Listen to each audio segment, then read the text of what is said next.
What's up, people? So, alright. I'm really having a hard time with playing just um, um, Overwatch. So, um, I'm gonna play some Kerbal Space Program. If y'all enjoy Kerbal Space Program, if y'all enjoy this kind of content, rockets and science and stuff that I'm truly passionate about as well, then, we can throw in KSP. We could do No Man's Sky. There's plenty of options on my Steam library. City Skylines. We have Elder Scrolls, Starfield, even Surviving Mars. I love that game. I will play Surviving Mars literally for hours and lose all concept of what time is. So I'm gonna stream off of my Go Everywhere save file. This is my personal one that I've been playing on. But I don't mind sharing it with y'all.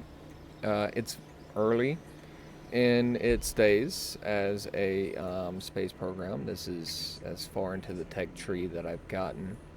And I do want to add mods that will extend the tech tree out, as well as some real space, real size space that we can do. But also, let me know how the volume is. But the next thing on my list of things to do, actually, let's see.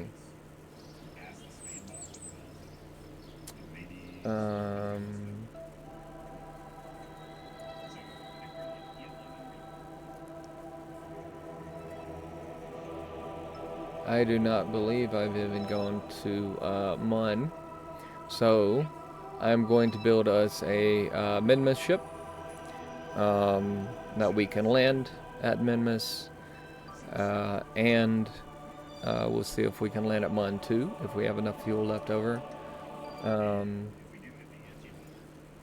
But let's see. Alright, start with capsule.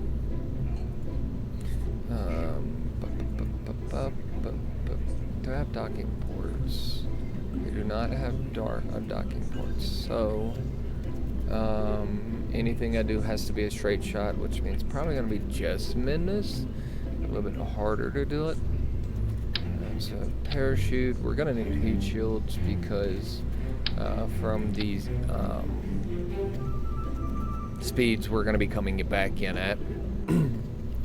It's going to make it a lot hotter. And let's get a pair of these.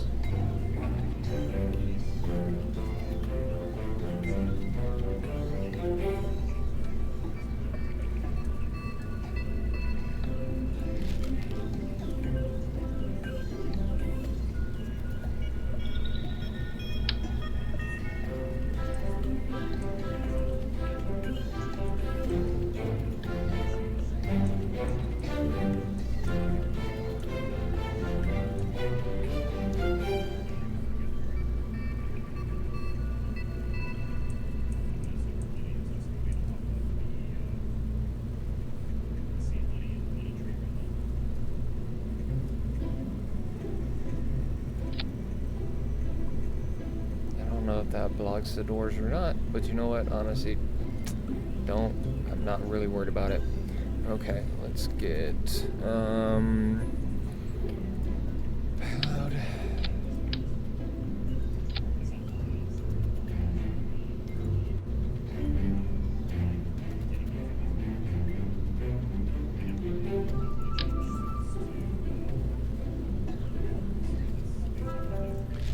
turn down the ads too. Let's see.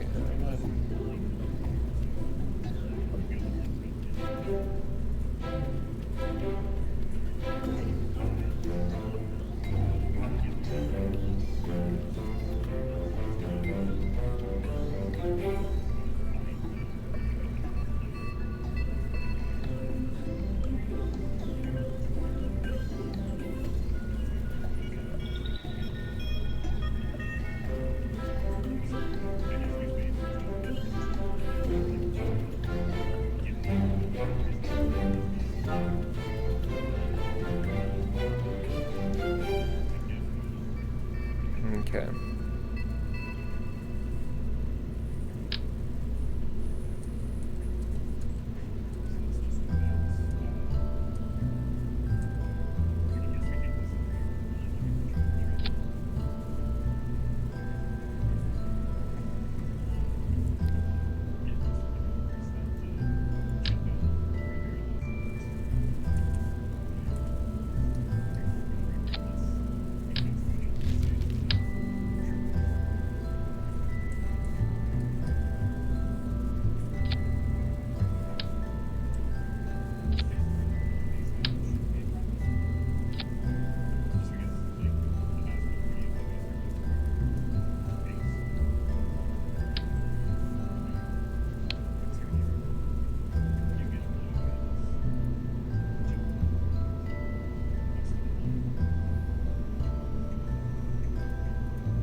I think we start with the flyby, honestly.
games ISO.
Yeah, what's up, C Notes?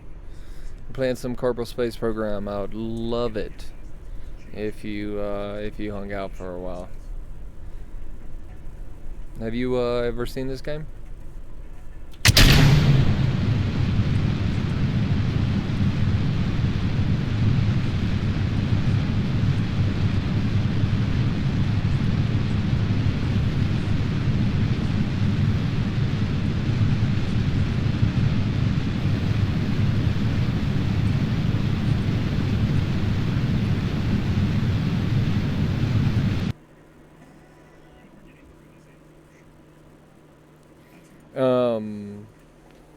Yeah, this is one of my favorite games ever.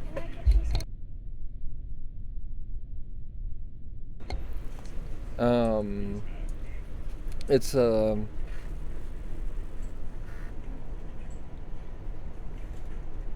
yeah, no, this is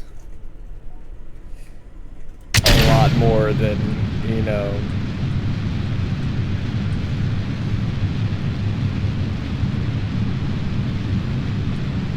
what the 2D one could do.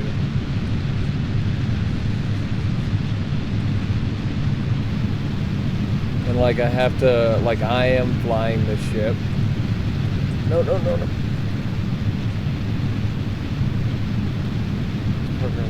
Program. Let's get this spin under control.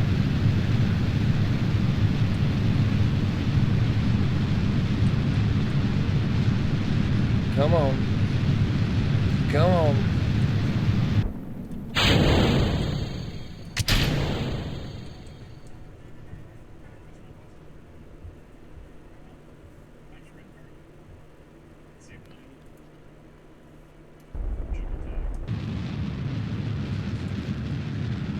We can correct our everything once we get up here. Jeez, I'm glad I don't even know if I have. Man, that was actually kind of bad.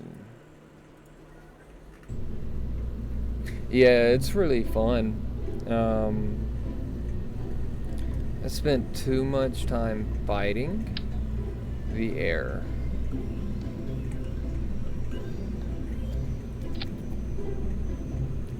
But it can be frustrating too, because well, it's a rocket simulator.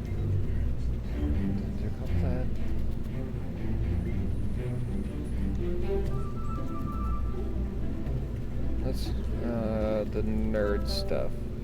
Show me the information.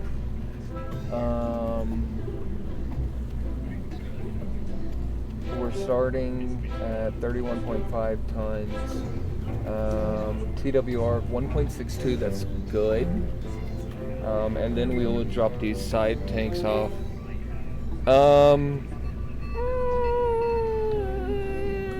So under 2 minutes, maybe 3. Let's see. All right, made it smaller. Believe it or not, there's a thing in engineering where more booster does not make rocket more better because you're adding weight, and the more weight you add, the more thrust you're going to need. The more thrust you need, the more weight you have to add. You see what I mean? It's a paradox. And so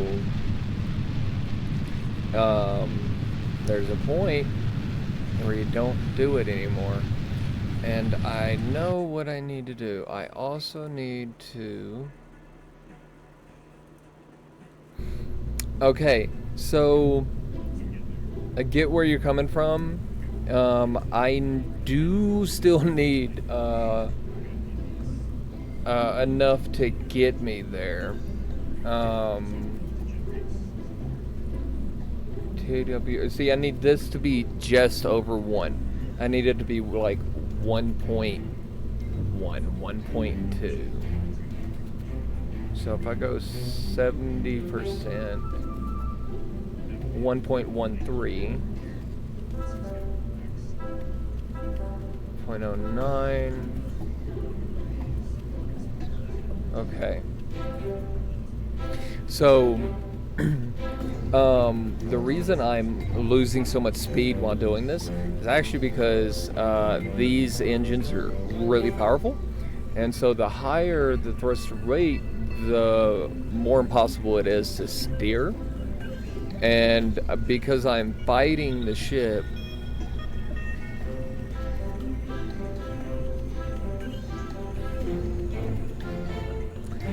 but because I'm fighting the ship and wind, because even if you're going straight, you're still fighting the wind, right?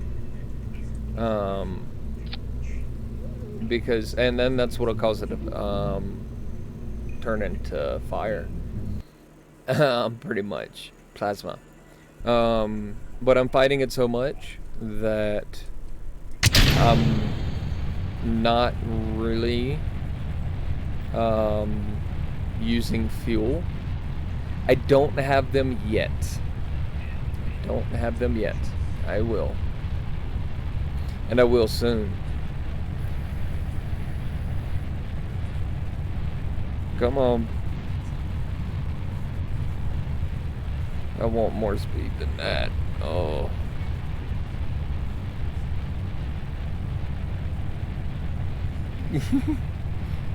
Yeah.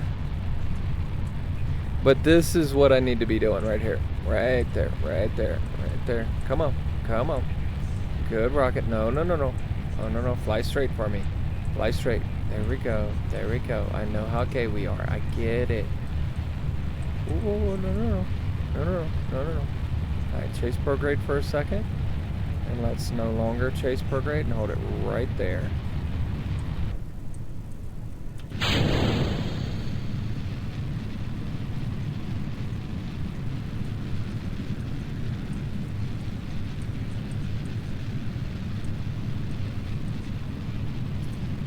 Actually be nosing up because I'm going to spend too much time in the atmosphere. Nope. Come on. I have no idea what's going on with this rocket. So bad right now. Here we go. That's where we want to be. Yeast. Thanks. Yeast. No. Don't do that, girl. Don't do that. No, no, no, no, no. Okay, you want to fly at an angle? That's fine. That's fine. We can fly slightly sideways. Yeah, we could turn it a little bit. Come on, crack. Come on. Come on. Alright. Let's try this a different way. What I think I'm gonna do is instead of these, I'm just gonna build. Yeah, something like that. Make copies. Because these I can control a lot better. So, I agree they are better. In pretty much every single way. Right here. Or not the tail fin, the little winglet. But this is what I have for now.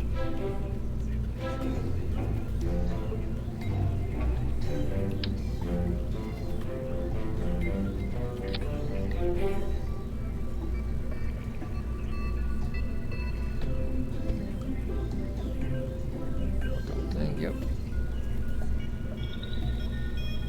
Yeah, that's what I'm doing right now, pretty much. Alright, now let's look at our delta V values.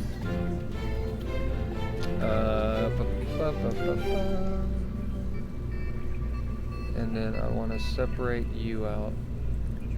One more. Boom. No way. Alright.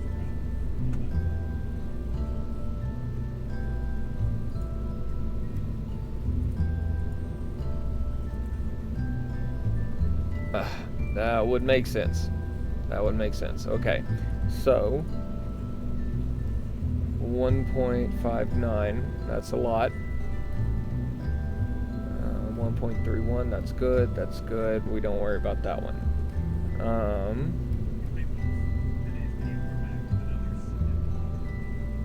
Yeah, no. All of it is. This part, this is not fuel. This is not fuel. That's the gas.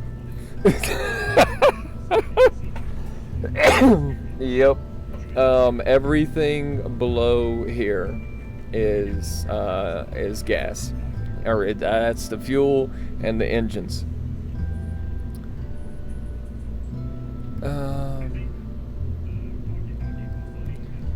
The Delta the Delta Deluxe wings. I don't. Let's go over to the, R&D. So right there. This is the one you're talking about, and this one is great. I could probably watch this. This is gonna be dumb in every single way. Wait, where'd we go? Oh, wrong button. But yeah, Acorner, you gave me an idea, because anyone who's played this any bit knows that every bit of the every different building here is its own biome, so you can get your own individual science from it. I'm not gonna be that cheap yet. I do that later. But let's do this.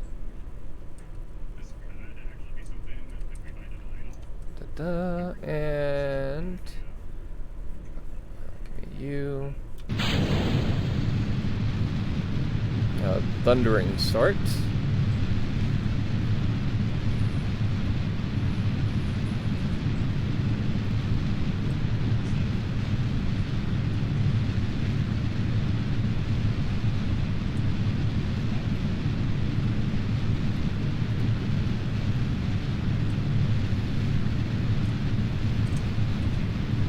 What is this rocket doing?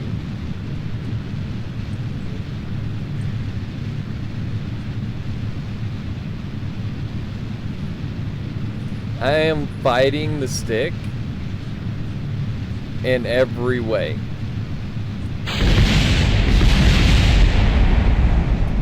Kill the throttle.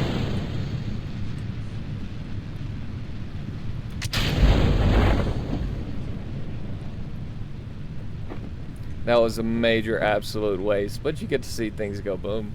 Look at the engines. Look at it just keep going.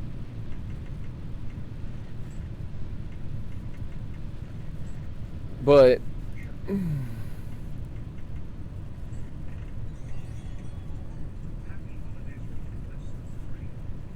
things should start blowing up here in a second. There it is.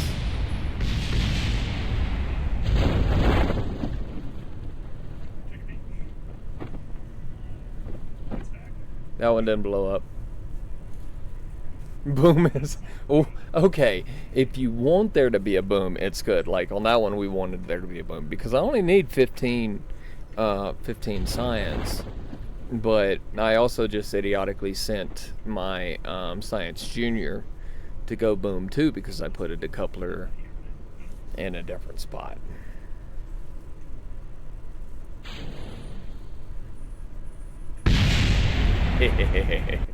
Boom. Yeah, anyone who likes this game, we like the boom. And even if we didn't, the Kraken would make sure the boom's gonna happen anyway.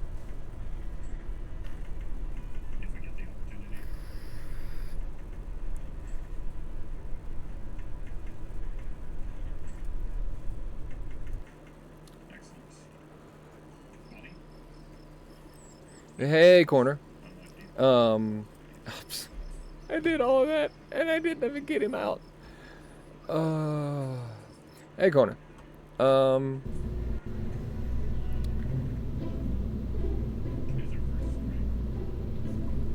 you doing?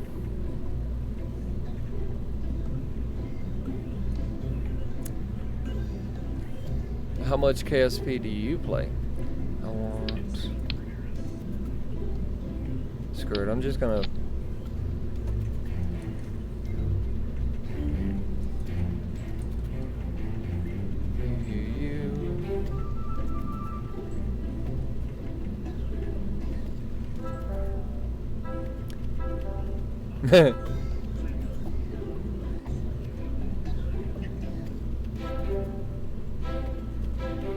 I didn't even put winglets on. Okay, no wonder I couldn't control it. I didn't even put any wings on it.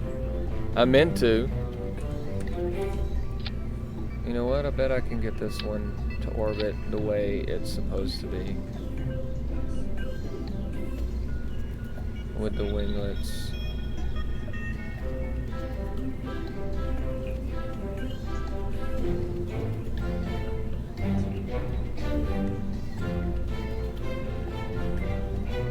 Yeah, let's try it.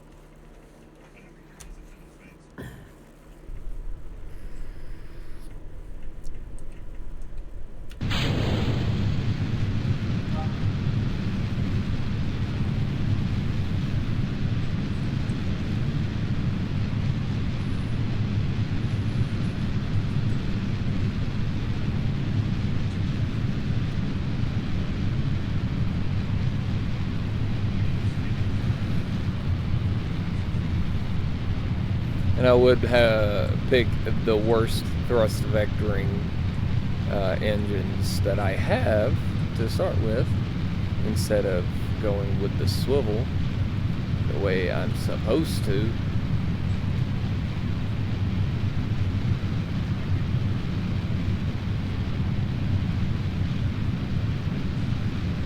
But that's okay. We got a nice slow turn going here.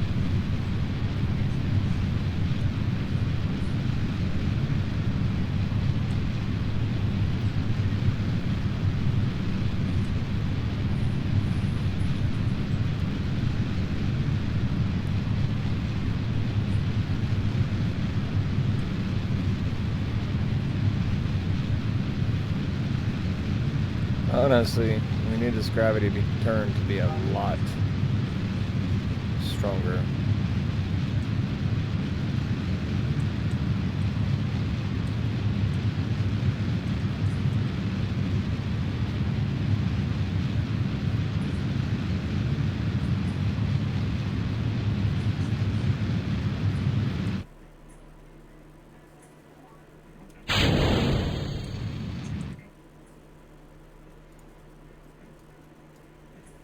That's a pretty high apoapsis too. Like normally you head for 71, 72. But I have such a hard time getting these ships to want to do what I'm telling them to here lately. I'm just gonna go with that. And I am no Matt Lown. And I am no Veos. Oh, I wish I was half as good as Veos. We're in space. It is satisfying, especially when you can get them to do that nice blooming out. Oh, I love that so much. But we have a minute and a half burn coming up in 8, 7, 6, 5, 4, 3, 2, 1. And we have our fuel over here. We have plenty of fuel, so 1900 left, and we still have 1400 to go. So plenty of fuel.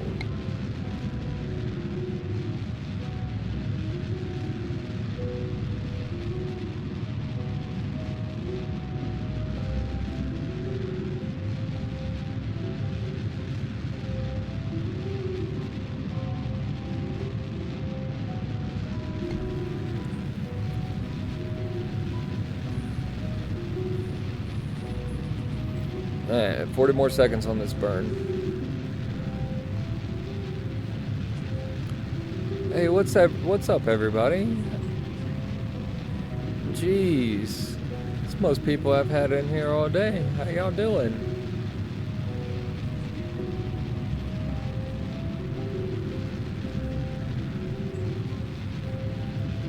And our periapsis, from map view, it's gonna pop out over here.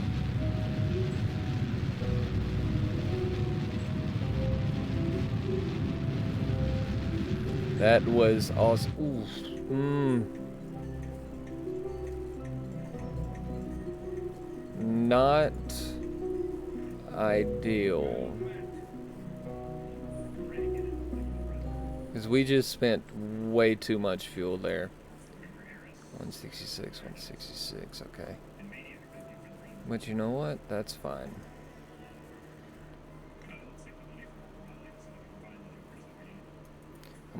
I'm actually gonna save that. Because I have Jeb with us, and Jeb is a pilot, not a scientist. And since he's not a scientist, he can't reset that.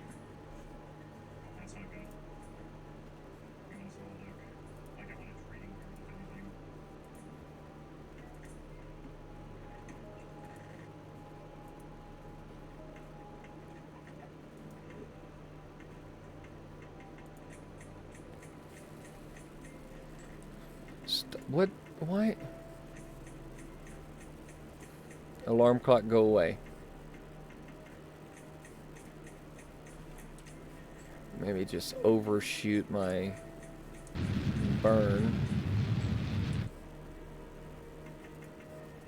I mean, we're in a not bad orbit, but it's horrible. 168, 154, okay, whatever.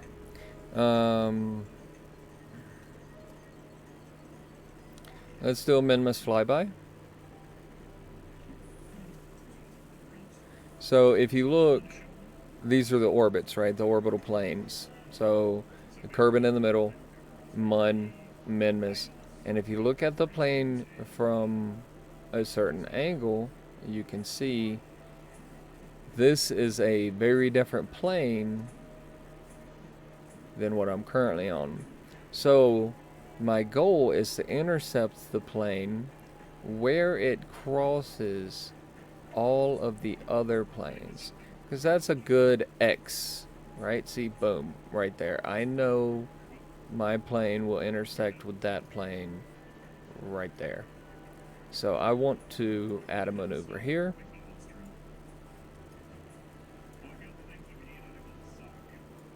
And ever so gently, we'll find it. Boom. That's a Minmus encounter. That's 869 delta V. We have 1728 meters per second. So plenty of fuel for this Minmus shot. We'll go ahead and point it to the maneuver. Now we're going to warp to the next maneuver.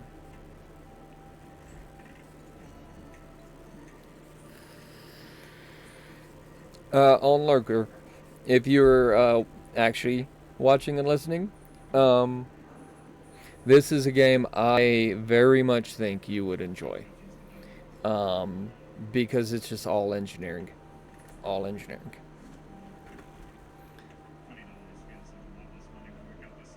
But yeah, you have to design the rocket, do the numbers. There's so much that goes into this game, and I love it.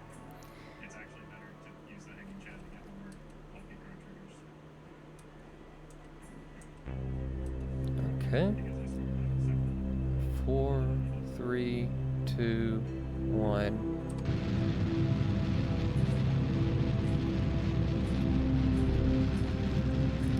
And we're gonna have a staging event here in just a second. And now we go back out to the map and we can watch the bubble pop. It's my favorite thing is watching the bubble pop. Let's go ahead and slow down a bit. Oh.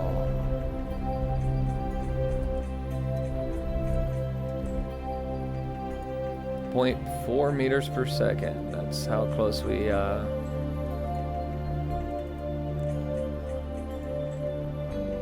Okay, so this is our orbital intersect with Minmus.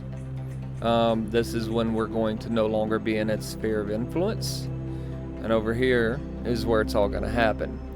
But the blue line is our current attitude.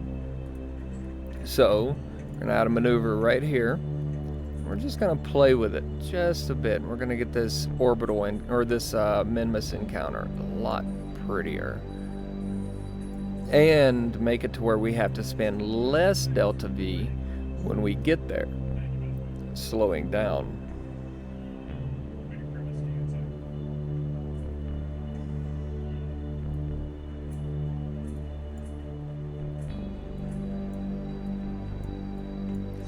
Because any burn conducted close to an object is way more efficient than one that is farther from.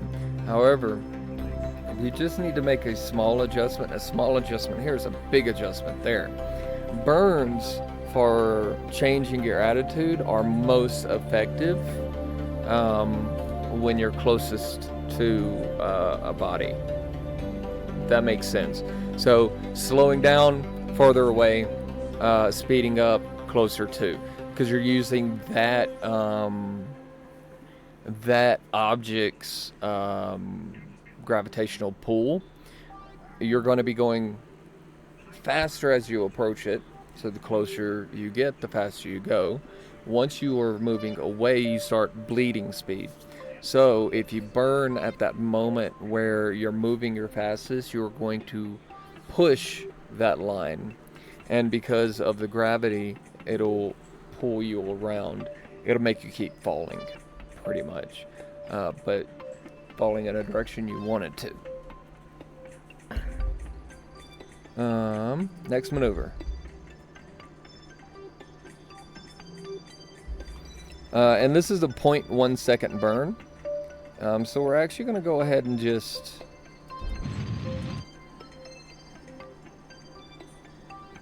Oops. I hit shift, and then I went to hit X, and I accidentally hit Z. So it threw it way out.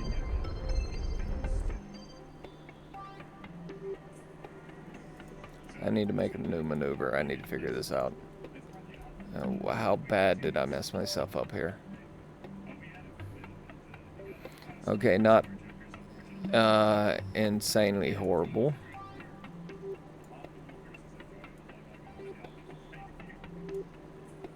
Still be salvaged.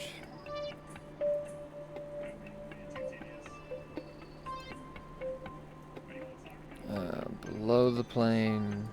I think I'm still below the plane.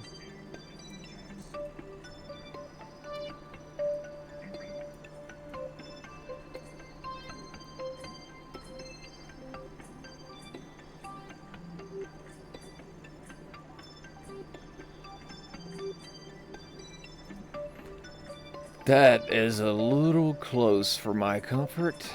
Let's do that. And you see how little fuel I have to burn to correct that?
Oh, yes. Yes. The KSP got music on point.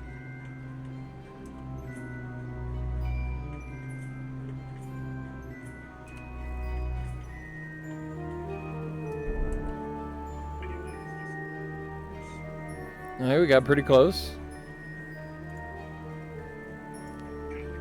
We got pretty close. 22. That's not bad.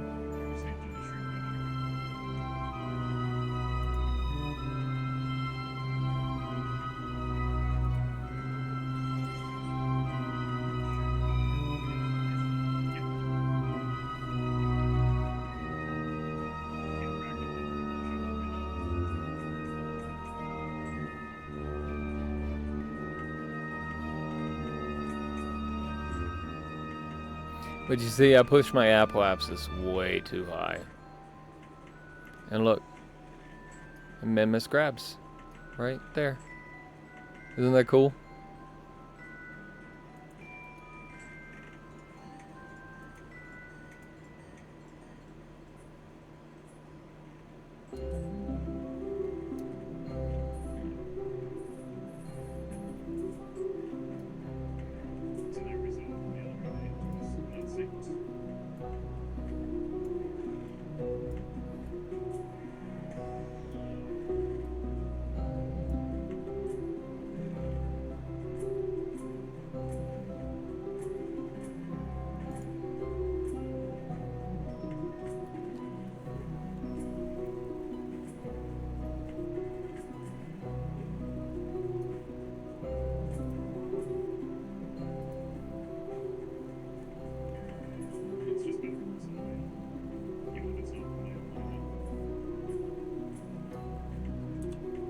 Minmus.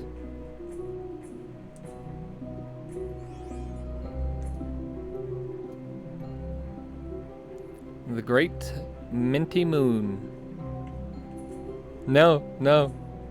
So for Kerbin, this Kerbal has a dual moon. There's Mun and there's Minmus.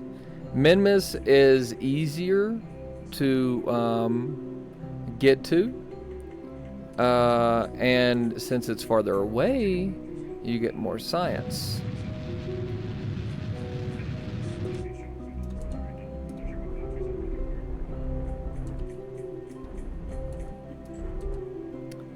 Cool. Let's give her a spin. Yo, Jeb, you want to go on EVA? Hey, bud. EVA report. Just above Minmus Lowlands. And then we can turn this back on first of all. Crew report. But since we're going to be going to a lower area, I want to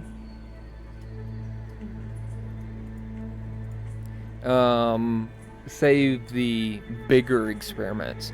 I want to get space near or something like that. Science, because it's harder to get space near something. Science. So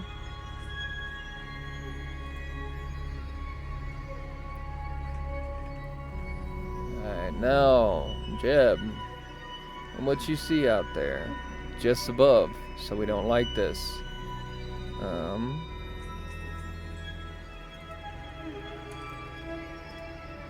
See what I mean? So let's get a closer encounter. Let's make sure that we are not crashing. We are not. And I don't see anything large enough to for us to crash into. 8 kilometers is not bad. Let's go here. And let's see if it's closer to Minmus. As far as the data.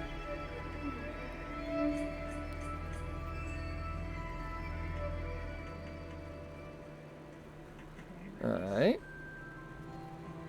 What about now, Jeb? Let's get you out on EVA. Just above Minmus's lesser flats. I think we like just above. Yes, we do. So let's go ahead and conduct studies. Open. Check. Observe. Let's get a crew report. You.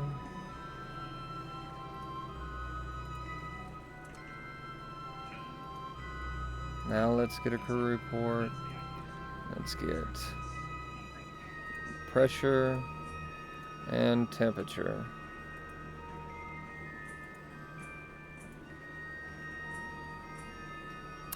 Hey, Nighthawk. Explode, huh? Don't worry. There'll be plenty. Plenty. I am not a rocket scientist.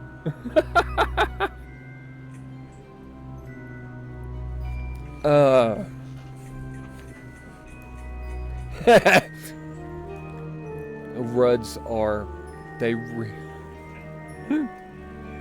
okay, and now, for the ones who don't play the game, or don't understand how it works, again, not a rocket scientist, Ruds are cool, but, if we slow down on this side of Minmus, we'll get the same effect. Okay, eventually, right? Because the apoapsis would have to pretty much flip. You're orbital line would go through Memnus and then it would pop out the other side. Or you could speed up and the bubble would pop, but you're going away, right? Since you're on this side, if you speed up, then when the bubble pops, it's going to pop and come out this way. However, if you're on the side of the celestial body that it is moving towards and you speed up, then you are pushing yourself back into the system. Okay, and that's what we need to do. Alternately, you could just pop the bubble on the top and it would shrink. I like doing it here, but I know you can do it here, but just don't do it on these sides. It's also true, but you see what I mean? The way it popped. You see, it brings it in. And so now, nope, it's got to be on the side. Cool. I'm dumb. It's got to be here. Speed up. Pop. Let's see if we can get a Mun encounter. Right there. That's cool. How much that cost us? Not even 100 meters per second.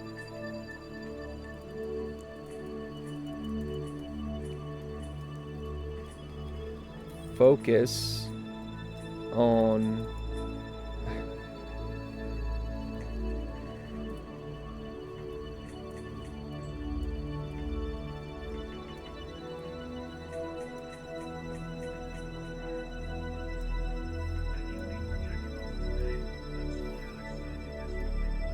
let's see.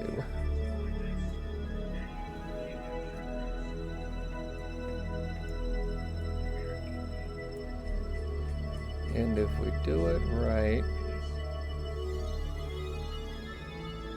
we actually get the Mun to give us a hand getting back to Minmus for a very small amount of fuel.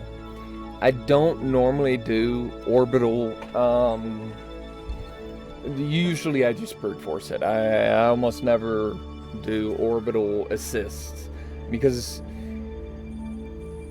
there gets a point where this orbital assist does that, like one of the space probes that is going to Saturn, we sent it out past our moon. Moon shot it out around Mars or Venus, back around Earth, back around the other one, and then finally we'll get there. I have a hard time getting all of them in the correct dimensions at the same time. Let's see. Let's fast forward to our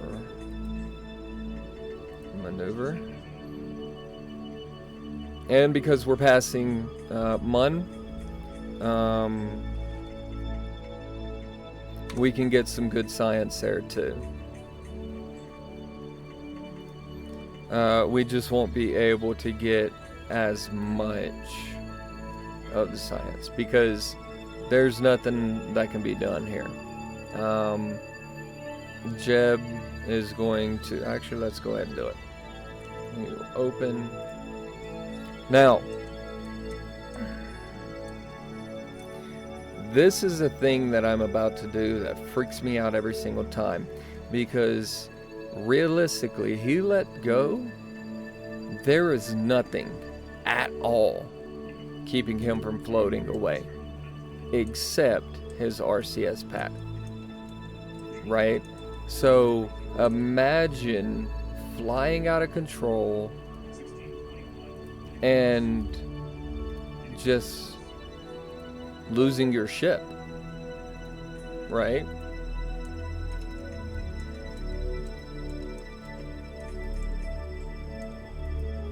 Yeah, only scientists can restore. So close.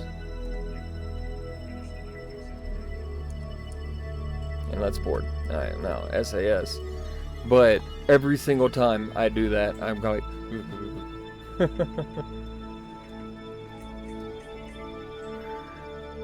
Because I have definitely had to quick load because of that.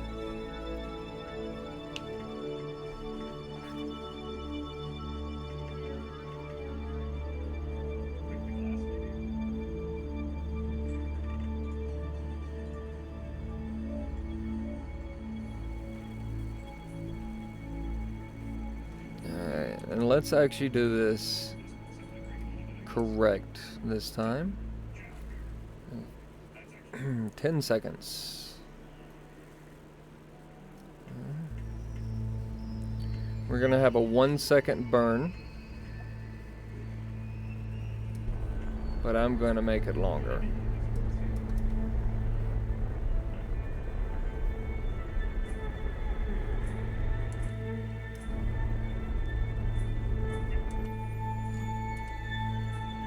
Oh, that was already a map view.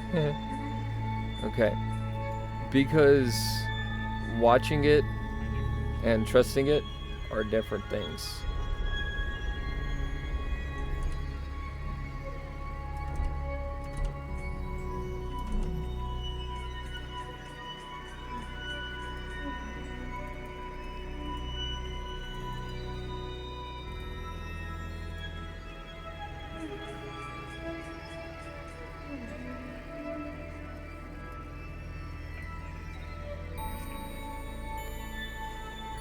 And then we'll get on this brown line because it's the escape from Minmus.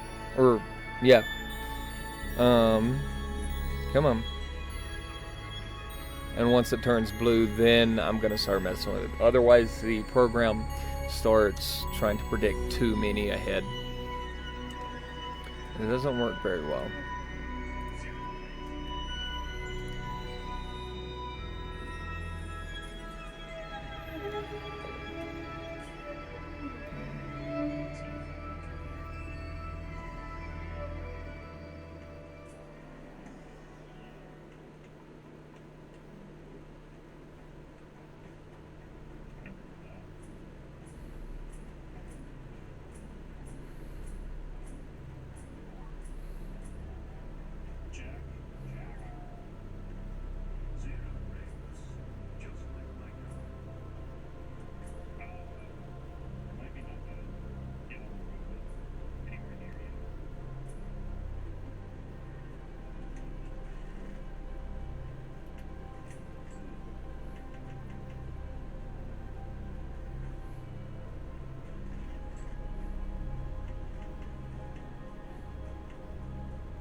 Trying to get around 12.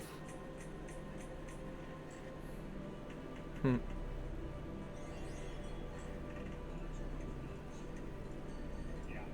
go right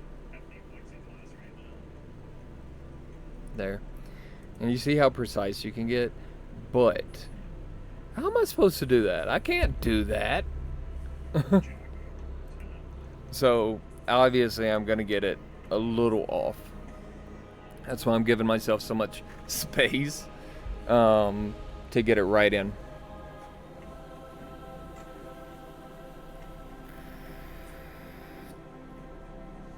But with this much science, be able to unlock some pretty cool stuff on the tree. And it should get us even farther out in space. Okay. It's almost identical.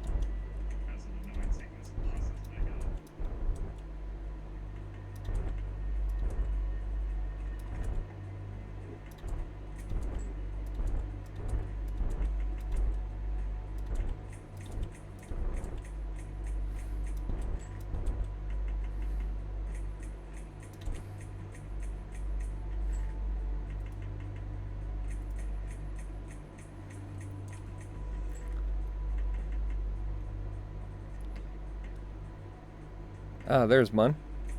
Shoop. Mun. Alright.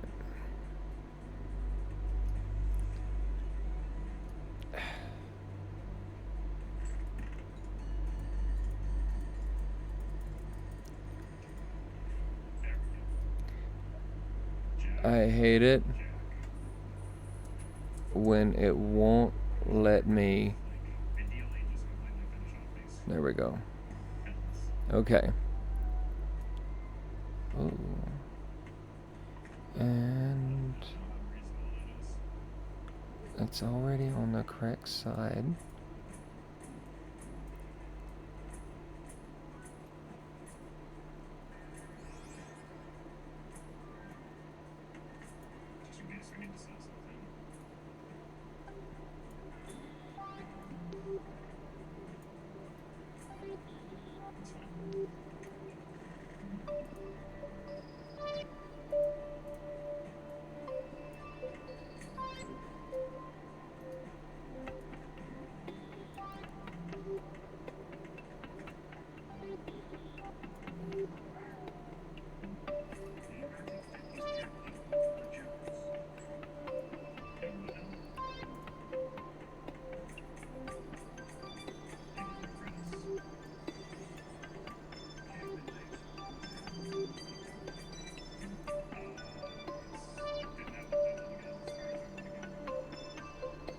And let's go for a safe 35. How's that? Now, because it's going to give us a minute. Oh, wait, no, I'm just going to do it here. Look at Jeb. He's so happy. Alright, let's get you on. Outtake data. Store data.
Gotta hold your tongue just right. You know what I mean?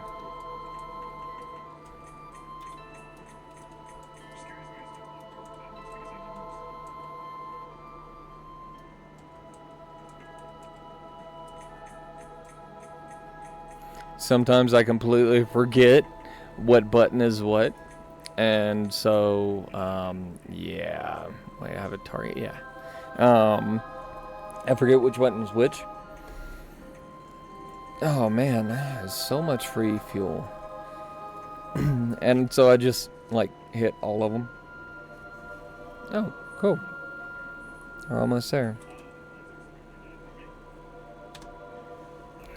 10, 9, 8, 7, 6, 5, 4, 3, 2, 1.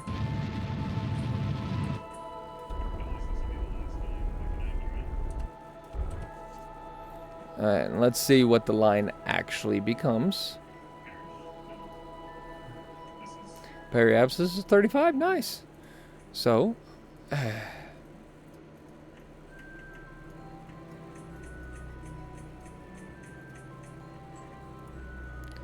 let's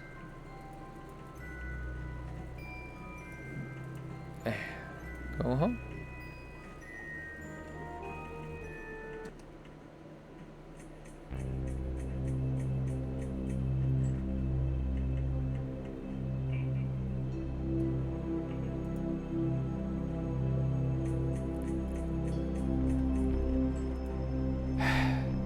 I don't even know how it does that.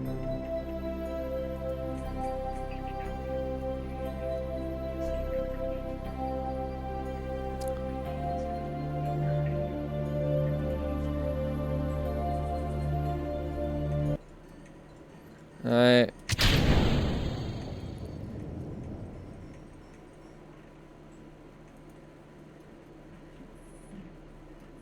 It's gonna go boom. It's gonna go boom. So this isn't a RUD, but it's gonna go boom. The fireworks. How are you overheating?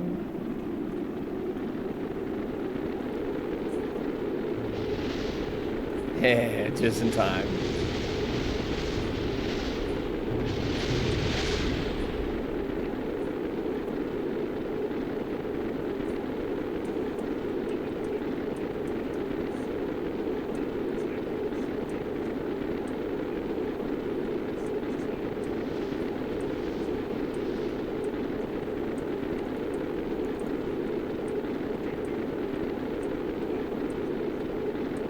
And all we're doing here is slowing down. Oh, hey, look, it's the KSC.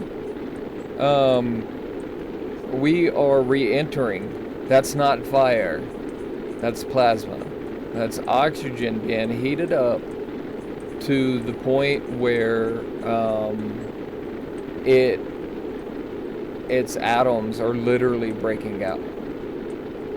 We went around Mendocino. What you talking about? See, if you would have been here, you would have seen us go to the salty or the minty mint flats just above them. But don't worry, there's more because we haven't landed anywhere yet. We are 100% fully re-entering. Our periapsis is negative number, which means we are not going back into space. We are as out of spaces. We're back on Kerbin. Now the question is, do we slow down enough before we get too low for our parachutes to work? You know what? I don't doubt that you had to carry your team. I really don't. You see the heat gauge go away? It's because we have slowed down enough, and if we do, this is Jeb's view.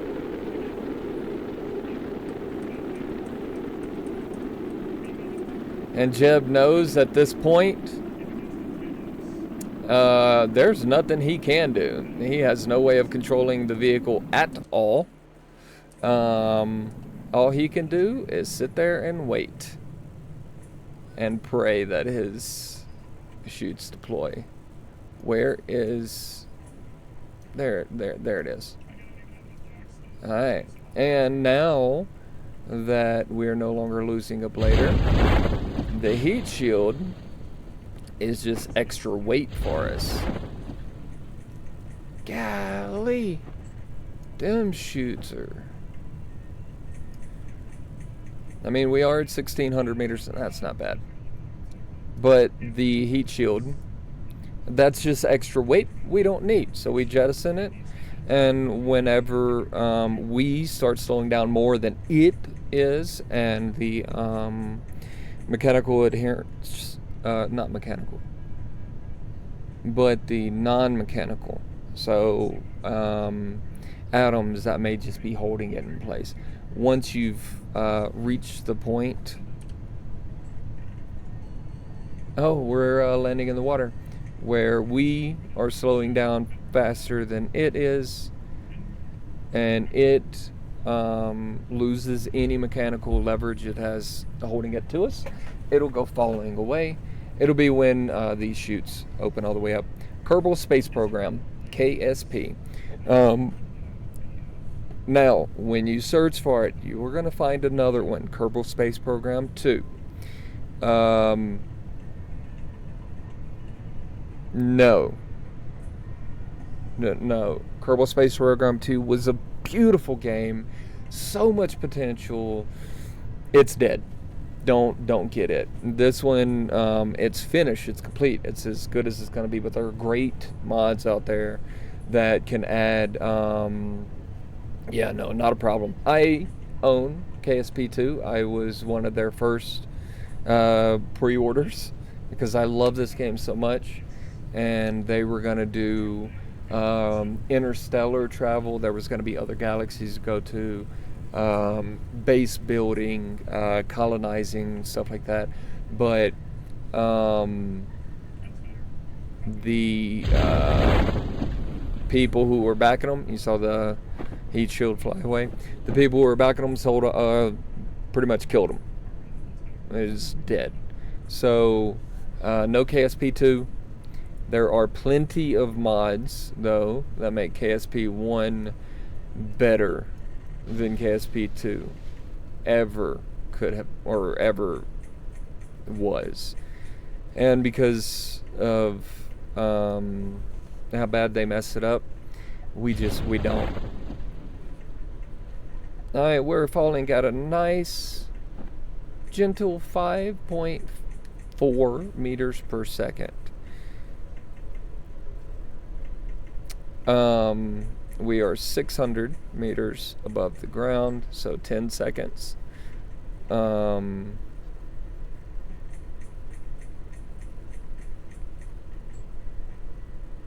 people fall, or gravity pulls you towards it at 9.81 meters per second. So it doubles every time based on, not doubles. It speeds up. It just speeds up a lot. Okay, now let's take another crew report. Oh, we've already done that. Have you taken a surface sample here? No. AVA report here? Yes. And board. No! No! And board. And we recover. Now we get all that science, which should be 150, 200, maybe more. 462.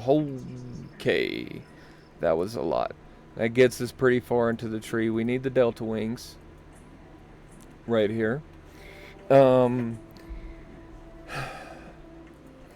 We need advanced rocketry.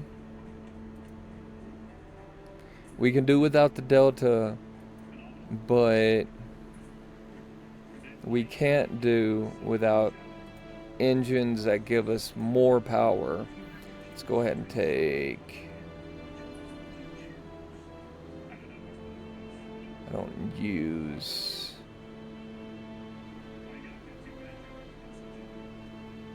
really any of this. These we use, the Sepatrons. Those are the little boosters that you put on the side of them that you were talking about, and they push everything away.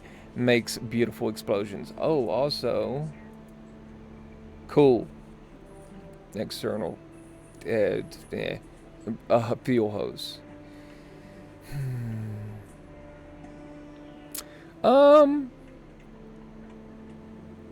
Well, if you're as interested in the stuff as, some of us tend to get, I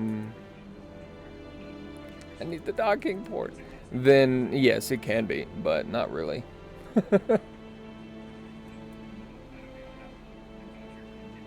Ooh, the mainsail, the cheetah, skiff. I've literally never used the Kodiak. I've used the skiff, the cheetah, and the mainsail. I've definitely used the twin bore. I've used the thoroughbred. That is it's named correctly. Um, um, we are not really interested in any of this yet. Landing legs. Do we have any already? No.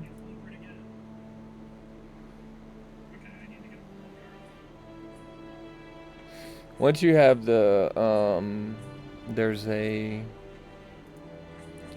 is it further down the line? Here, the mobile processing lad, you can pretty much go anywhere and farm everything. That's a cheap way of doing it, and I'm not going to do that. I do want the landing legs, though.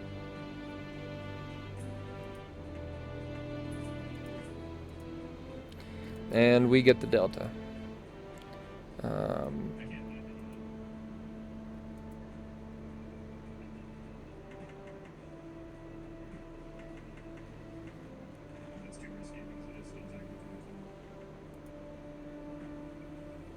Should have gotten this instead of the Delta.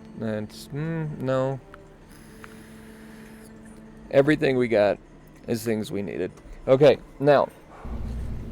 Yes.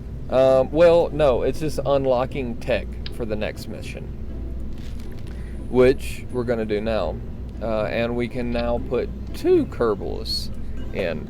And now that we're going to put 2 Kerbals in, we can take, and Jeb always flies, Bob is always the scientist with him. That way he can reset science, and I don't have to carry as much with me.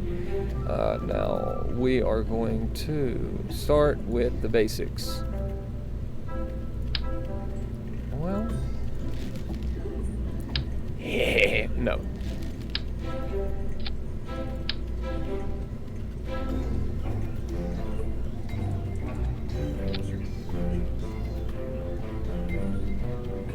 Should do just fine.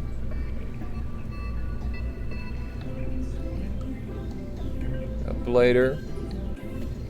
So we don't technically need a heat shield, but I'm going to throw one on there anyway because that's what we do. When we engineer something, right?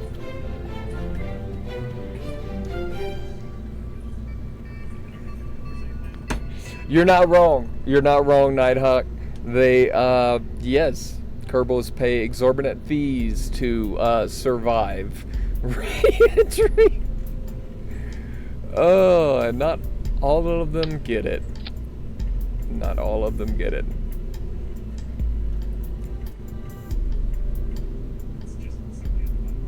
Okay, let's do electricity, because we still have the exact same batteries.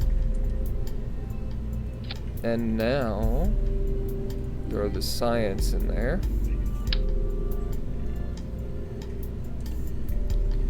And since we have a scientist, you're good, see. We only need 1, which is good because it makes it cheaper on fuel.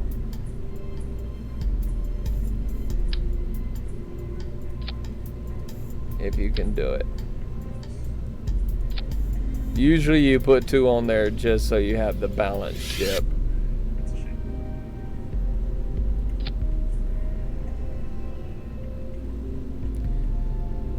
Good enough. Says good enough. Hey, Ducky.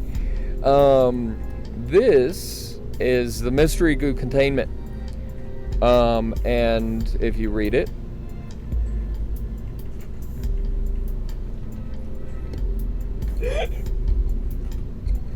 More boosters.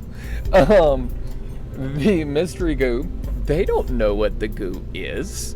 Some strange looking substance. We couldn't reach or break the canister open, but watching. Yes, we are. Watching how the goo behaves when subjected to different situations could be educational. So we take a container of the mystery goo. And this is where balance goes right out the window, because I'm not putting 2 of those or 2 of these, and they definitely weigh the same, weigh different amounts. I don't care. It's so, honestly, it's so minor. It doesn't matter. It doesn't affect you at all. If something that minor throws your weight and your balance off that much, bro, no, just no. No, you need to build better. And honestly, I don't need an antenna because we have a pilot and a scientist. So, and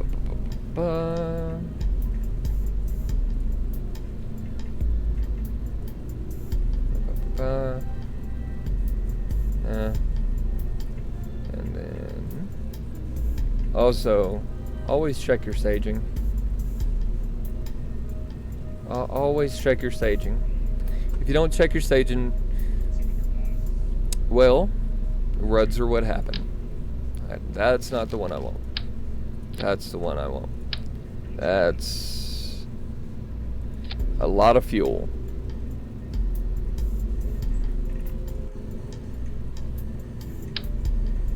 We do have the engines out going for it. Legs.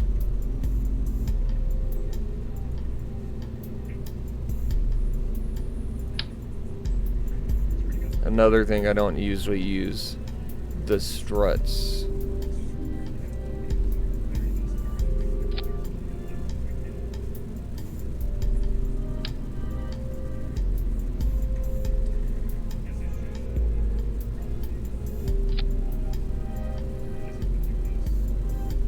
We have got to land softly, or we're gonna crush the bales.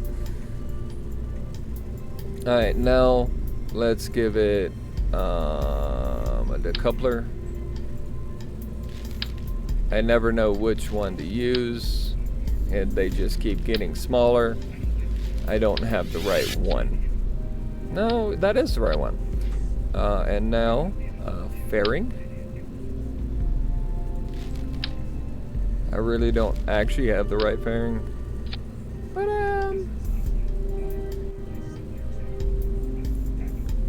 okay. So you don't want to be the right fairing. Got it. Don't mind. Too small. I won't.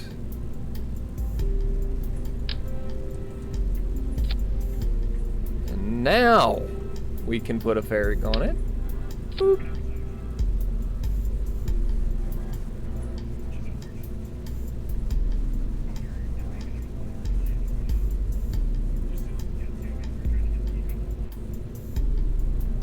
Boom. There we go. That's a ship and a thing. Okay. Jettison that.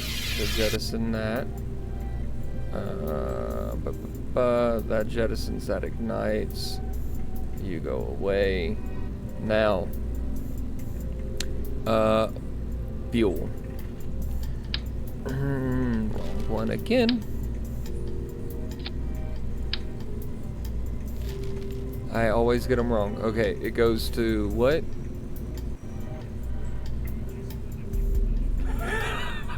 The mothball. I had seen. Onlooker. Thank you for coming in. I look forward to seeing you next time.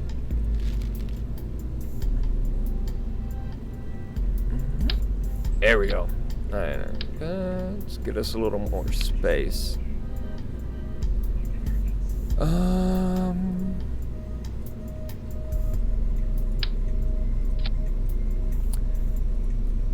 too much fuel. Don't ask. It's too much. I'm putting too much gas in the tank. I know it. But okay.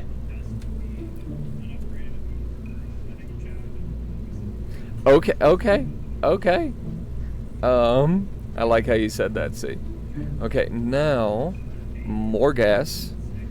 Honestly, if I keep building it this way, we're gonna have enough fuel to go to Duna probably.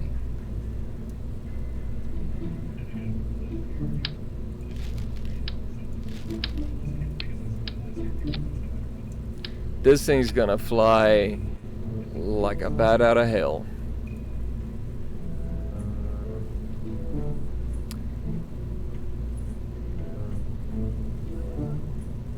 Oh no. Oh no.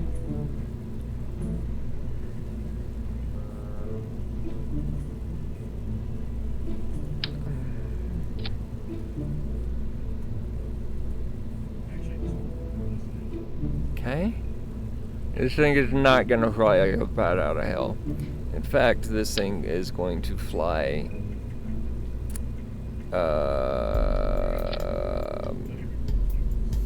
Well, it's probably. Actually, no, it's probably gonna fly. And I mean, like, fly. I don't like using SRBs. I don't. Like me, don't like me. Think I'm wrong, think I'm right. I don't care. I hate tuh.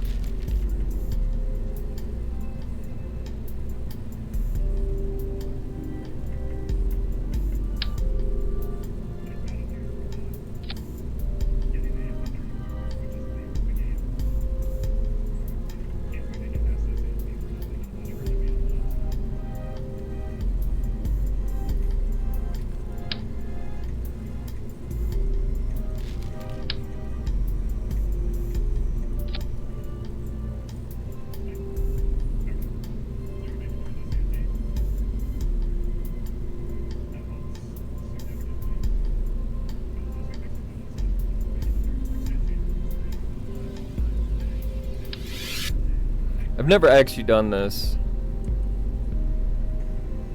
or used these. See, right here they clip, so I can't use 8. I can only use 6.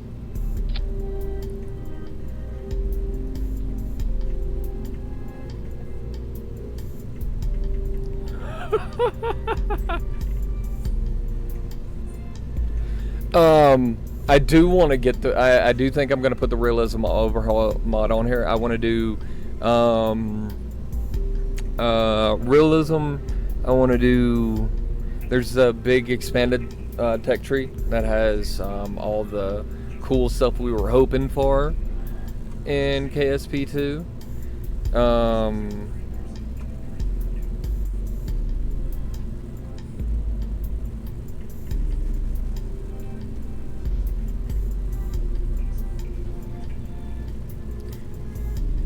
Engine, Separatrons.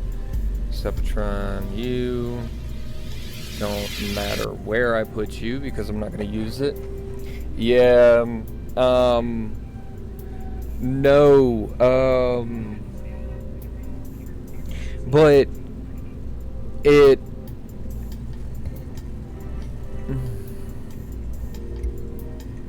I think it was built so you could do like near and distant future tech, where we're have an expanded universe. So we're leaving the Kerbal system, but I can't remember exactly which one it is. It's whichever one Matt Lounge's using right now. Which that one is so good. I love watching his stuff. I am, to be fair, more of a Veos fan. I love Veos to death. I've been watching Veos for a while. But, okay, let's see how this flies. I didn't even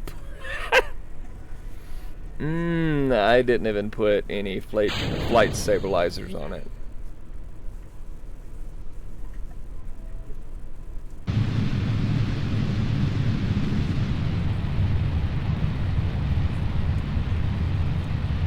Okay, hold up.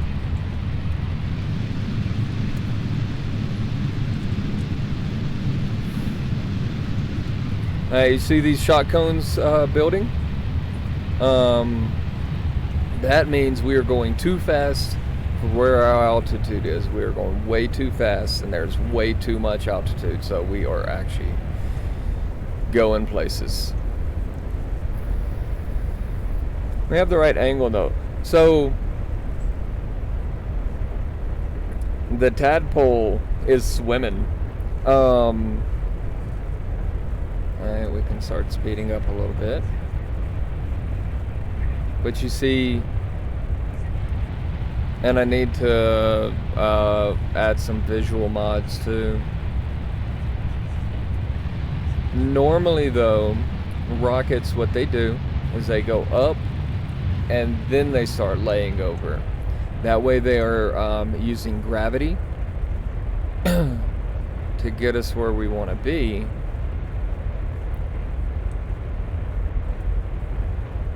Go ahead and point prograde.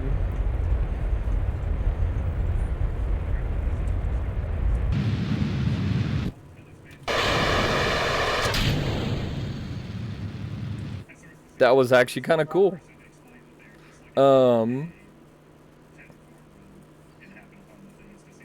But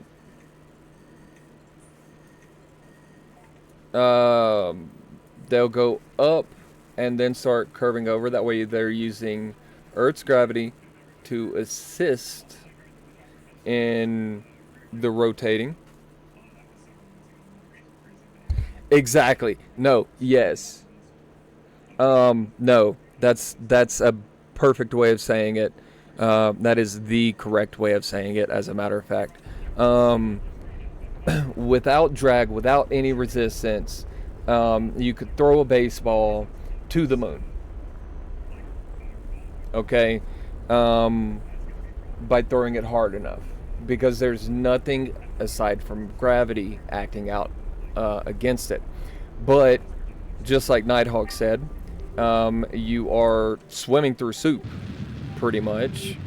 And that soup is the atmosphere. It is so dense. A lot of people take it for granted, but we are all living under one atmosphere of pressure. One atmosphere of air and stuff is pushing down on us at all times at sea level. The higher you go up, the less air there is. But because there is so much air, jeez, this thing is slow. Because there is so much air, it still hits stuff. Wind moves the trees. Yeah, SpaghettiOs though. That's a good, that would be a good acronym because it's really soupy, but the harder you push against it, the harder it's got to push back. Clam chowder!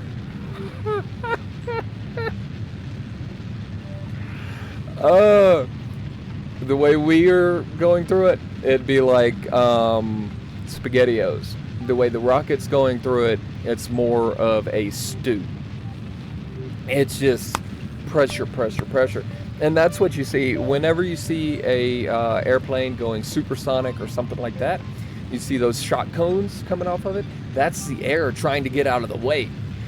When it can't get out of the way, right, it gets compressed.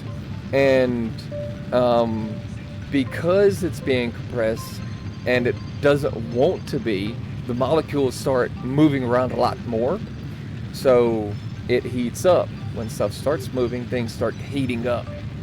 So it heats up, and that's where you get the plasma cone that you see burning through the atmosphere with.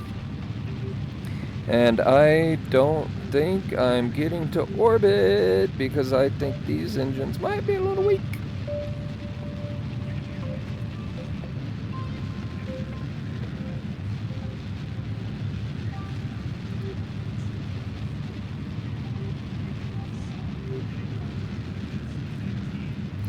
So by pointing straight up, I can move my apoapsis back to where I am, so I'm not falling so fast, hopefully, because I'm about to re-enter the atmosphere right now.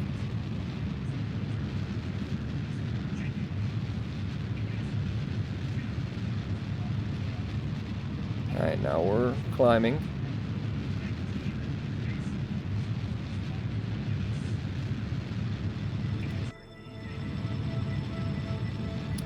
And let's get this to a minute. And prograde. Yes, a little. Well, I mean, it worked. You know, the ship's still working. But that's plenty, though. That's actually plenty. I should probably kill the engines.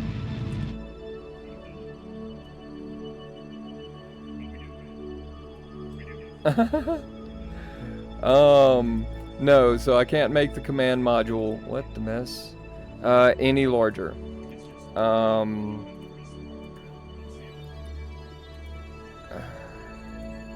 Or smaller. I can make the command module a lot bigger. But no, I there are things I have to take, or else what's the point in going? You know what I mean? I mean, sure.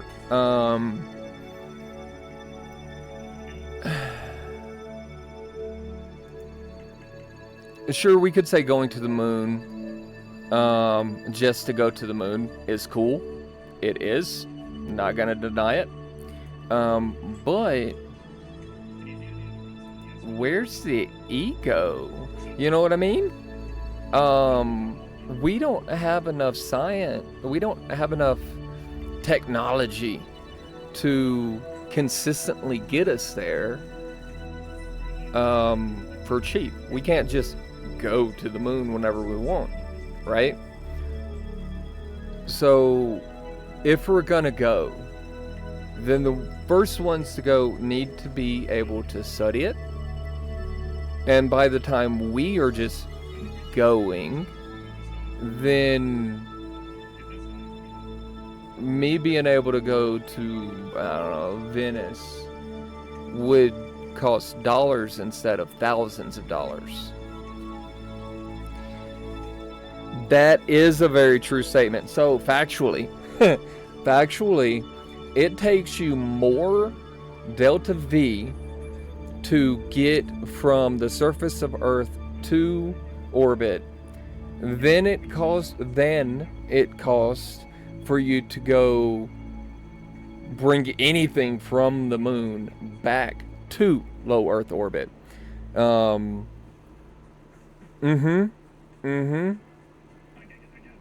Yep, the rest of it is to pure weight. Pure weight. And that's what, that's where the paradox comes in. How much fuel do I put in this to move this small mass to orbit? How much fuel is that going to take?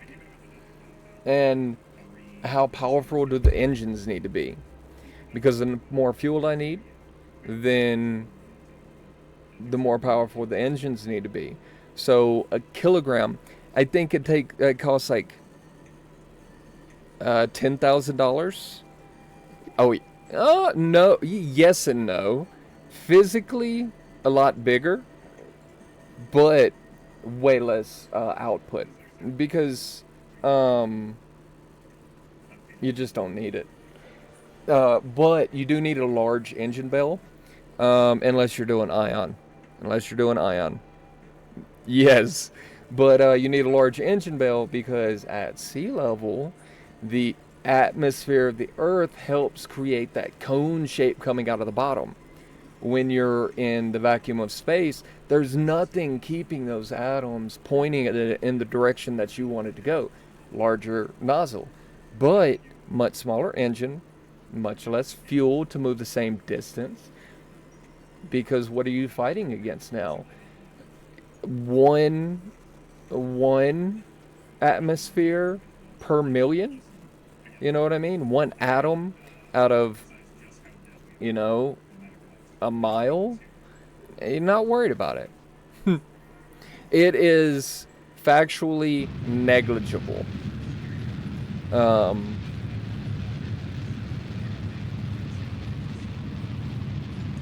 yes, yes. Mm-hmm. Mm-hmm. Not only without hitting any mountains, but to land and then again take off. Like you said, the fuel right now, the fuel isn't there waiting for you. So you gotta take it with you. That's more mass.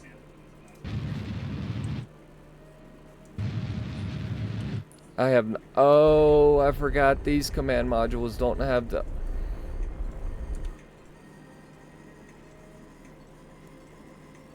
Yep, you gotta bring it or make it. And right now, there's no bring it. Or there's no make it. So it's bring it. Um, we are getting closer to a point where we could bring it, but not right now. Okay, this ship is bad.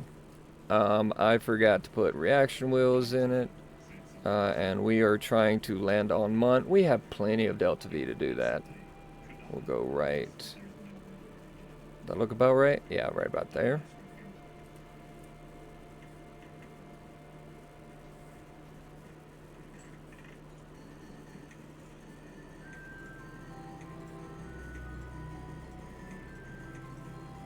Come on, man. There we go. Now bigger. The ship's just, you know, spinning around there. It's actually not too horribly off from where we want to be.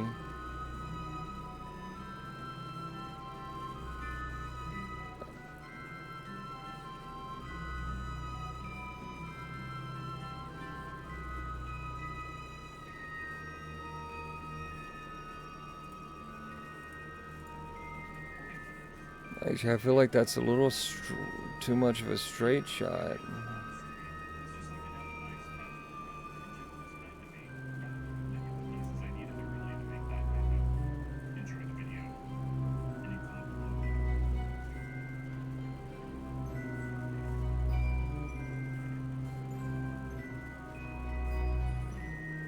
Because realistically, I kind of want to come up behind it. Like here. While using the least amount of fuel available. Because if I come up behind it, it'll pull me into an encounter. Its gravity will pull me into an encounter.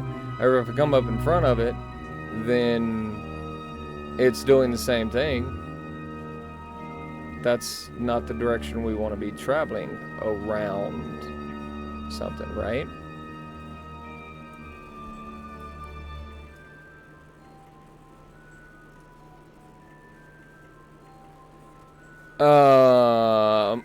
Yeah, no, you're not doing that. Mars, yes, methane, stuff like that. I think that's realistic, but um, no, no, yeah, you're gonna have to bring it. It's too much weight. So we haven't been to Mars, and that's why whoever goes to Mars, they're gonna have to. They are actually gonna be surviving. You know, they're gonna have to make all of their stuff. Um, Now, the moon as a gateway is a fantastic idea. Um, Go away, alarm clock. Um, it's just not feasible to.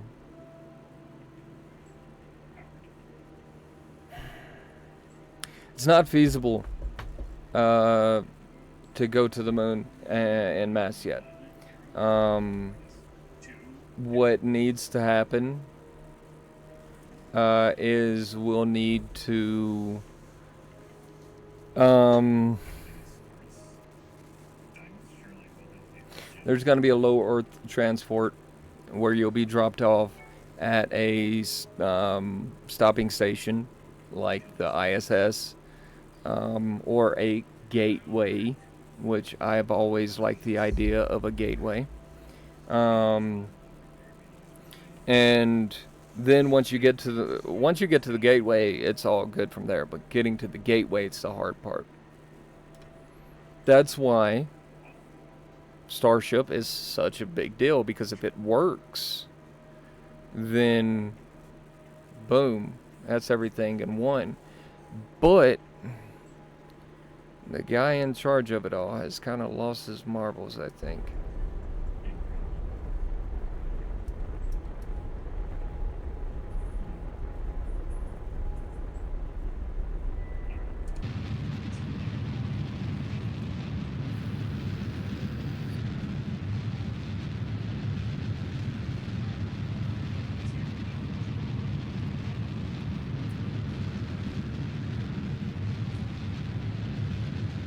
Now, on that topic though, if we go to the moon,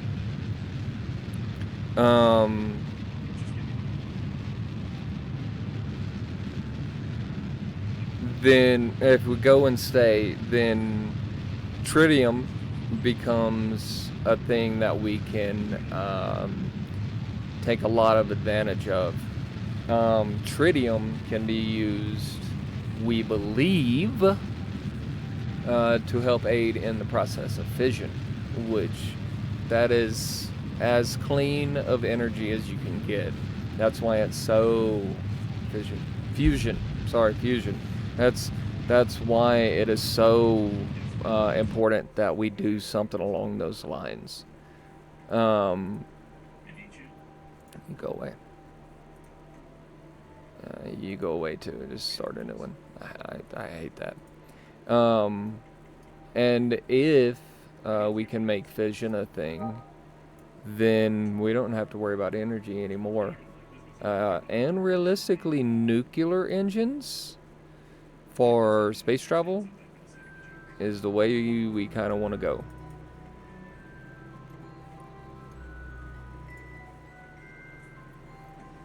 I think nuclear engines would be dope.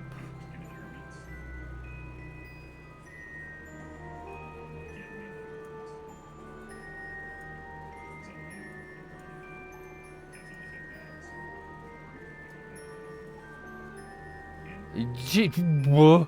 Really?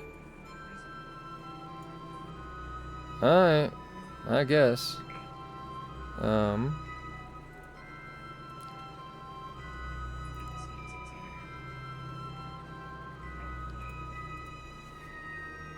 That is an ugly looking ship too. I'm not gonna pretend like it's not. That's probably one of the ugliest ships I've ever made. And the only reaction we have on it is the nozzle. Oh my god, it does. It does look like an electric toothbrush.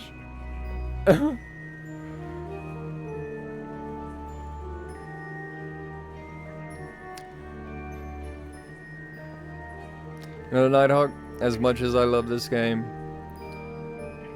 I have not been to many planets in it. Obviously, I've done Duna and survived the return.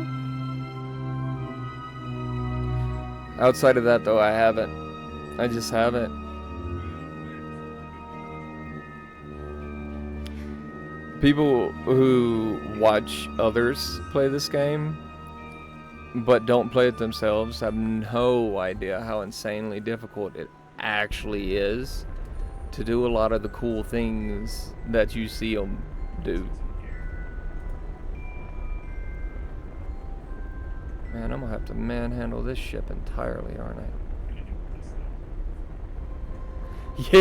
Yeah. Like SSTOs? I'm the wrong guy. I am not your guy for an SSTO.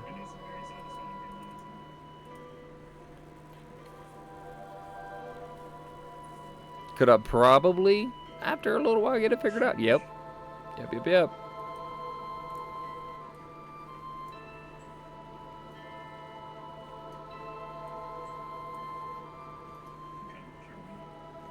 I'm gonna actually split this up a bit. I'm gonna circularize. No, not circularize. I'm going to, make a bubble. And then I'm gonna make it a circle. Right now I'm just making an oval.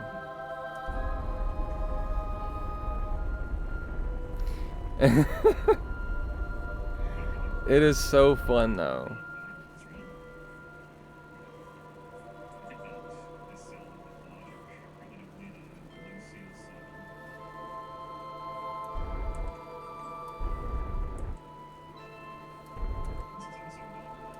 That's free.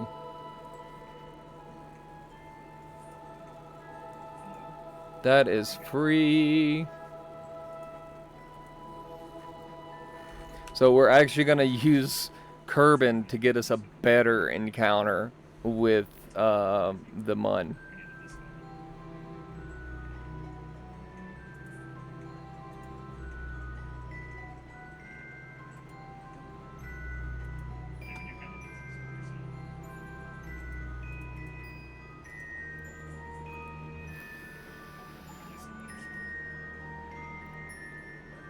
Not a penny spared.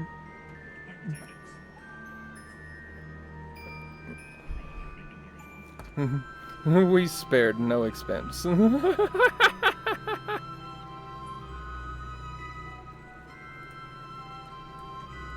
I do love it when stuff like that just works out.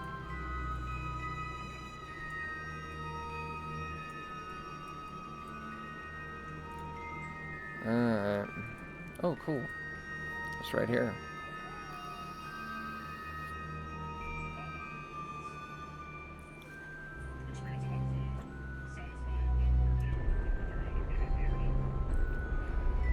Gonna give it a little bit, and that way we can get on maneuver. And then we'll give it the time it wants without giving our time.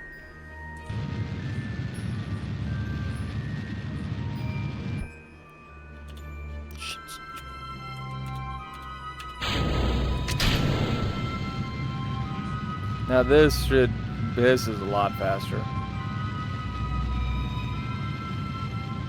Because we just got rid of so much weight. And if you look, here's us. And there it goes. Now, Mun, we have plenty of fuel. And we're not... What is this? Oh, right. Okay. We're gonna forget that exists for a little while. The space polar barrels will be fine. There's some C4 on it. We'll just blow it up in a minute. But nobody gets to see it blow up. So...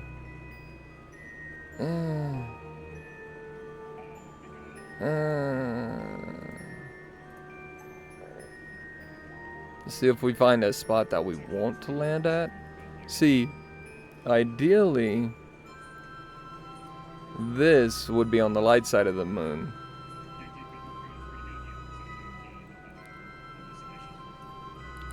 Look, fam, the first time I played this game, I couldn't figure out how to get into orbit. I really couldn't. I don't want to land anywhere here.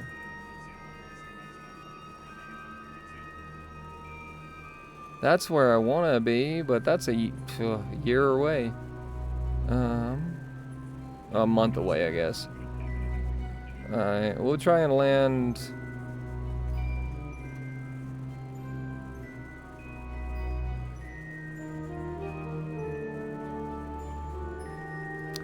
try and land right here.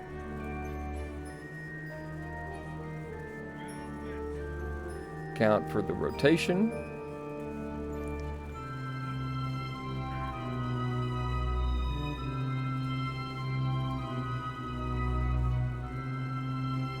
Alright. Hopefully, no boom.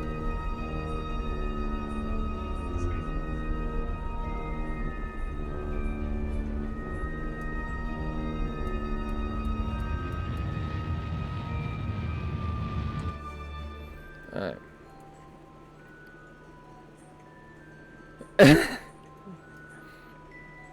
If I told you the number of times I've had that happen to me.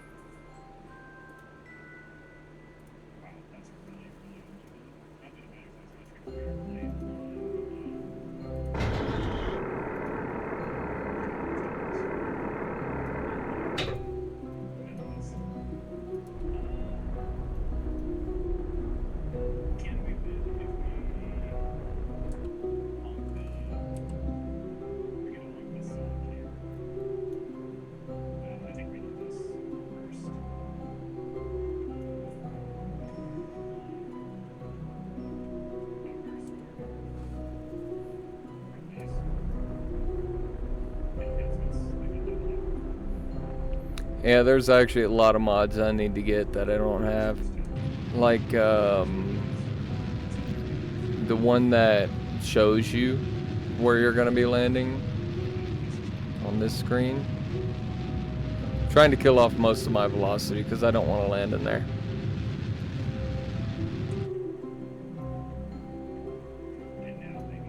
And now the heavy part should naturally point towards the source of gravity.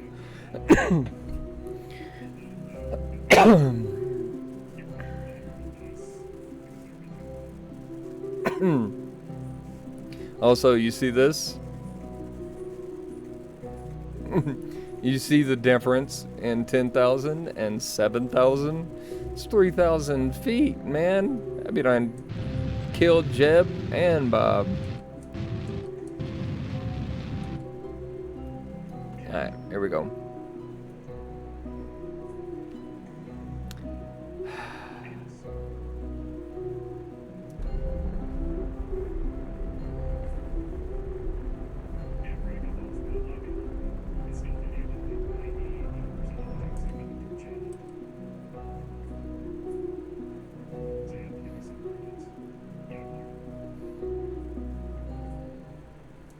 Oh. You see us? Right there, that's our shadow.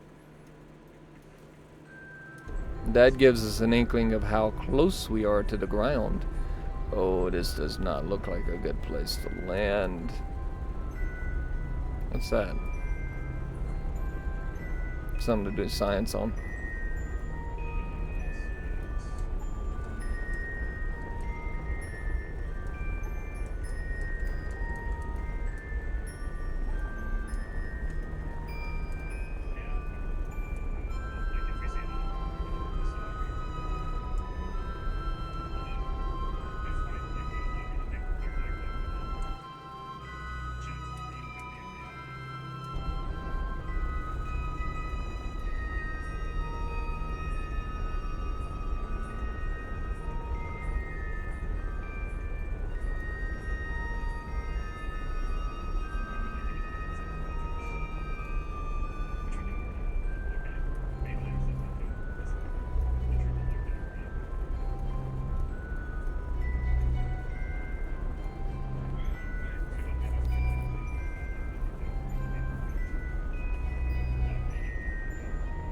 I mean, that's true.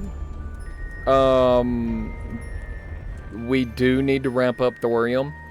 And honestly, we need to ramp up straight up nuclear. Oh, no. Come on, girl. Come on, girl. Be nice to us, be nice to us, be nice to us, be nice to us, be nice to us. Please be nice to us.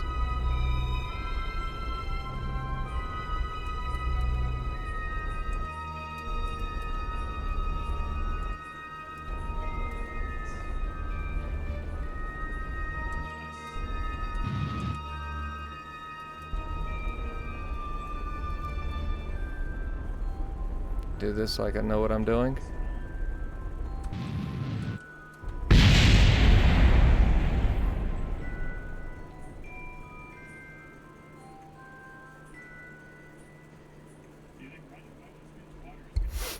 Somebody get the blunderbirds. Oh my god, set up. Oh, that would have been dope. Somebody get the Thunderbird or somebody get the blunderbirds. Cause ask me when my last quick save was. Oh, brother. I bet we can't even disembark, can we? Oh, he can. Cool.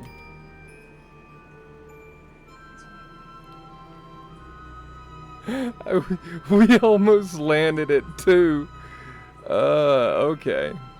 Okay. So, we've done too much work to get here. We have done way too much work to get here to just quit.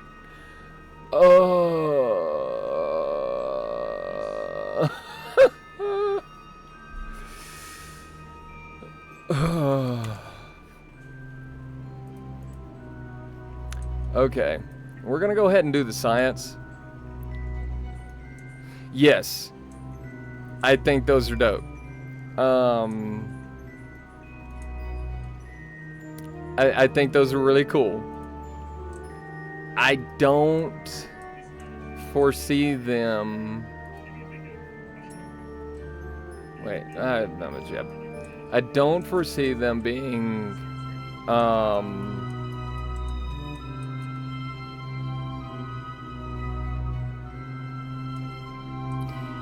I don't see anybody investing in it enough for it to actually be great, which is unfortunate. But I like that 3 Mile Island is coming back online.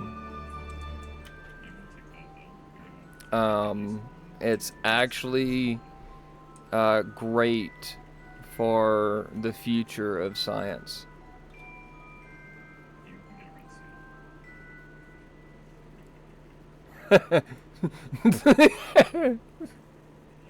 Small annoying maintenance issue of keeping them clean, and there's nothing you can really do. C notes, what Knight's talking about is so imagine you have a giant crystal full of salt way up in the high top of what would be a lighthouse or something like that, and you put mirrors around the base of it, and those mirrors are angled perfectly to reflect the sun back at the salt. And because of the shape of the mirrors, it intensifies it, because you can't have a flat mirror. If it's a flat, then light's just gonna, and as the sun moves, it moves around. But if you angle it, then yeah, flashbang. If you angle it, then you can direct and intensify the rays of the sun to this salt reactor. Heats up, and the heat turns water to steam. Steam turns the turbines, pumps out energy. It's literally the exact same thing. No, you would, yes.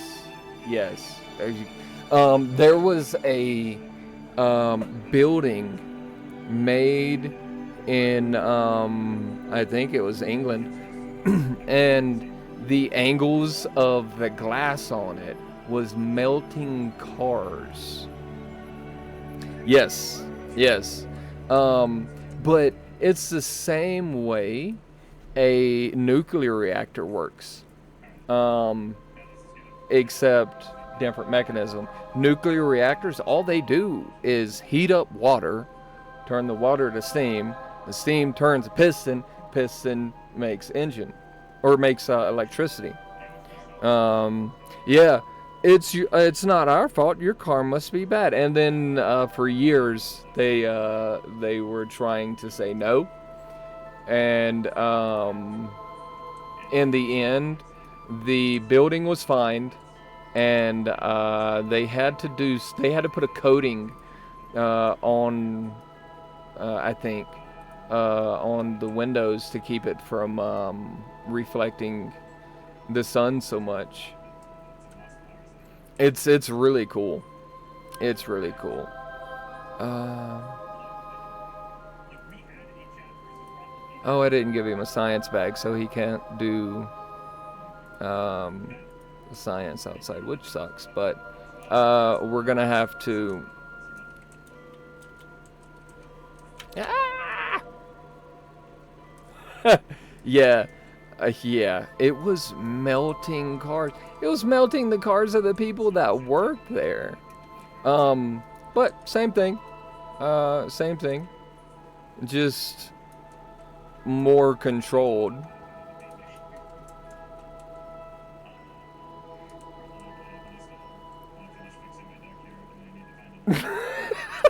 that's that's factual. That really could happen. But yeah, that's how. If you've ever watched, which James Bond movie is it that he's is it's not Spectre. Is it Spectre? No, it's not Spectre. Is it Spectre?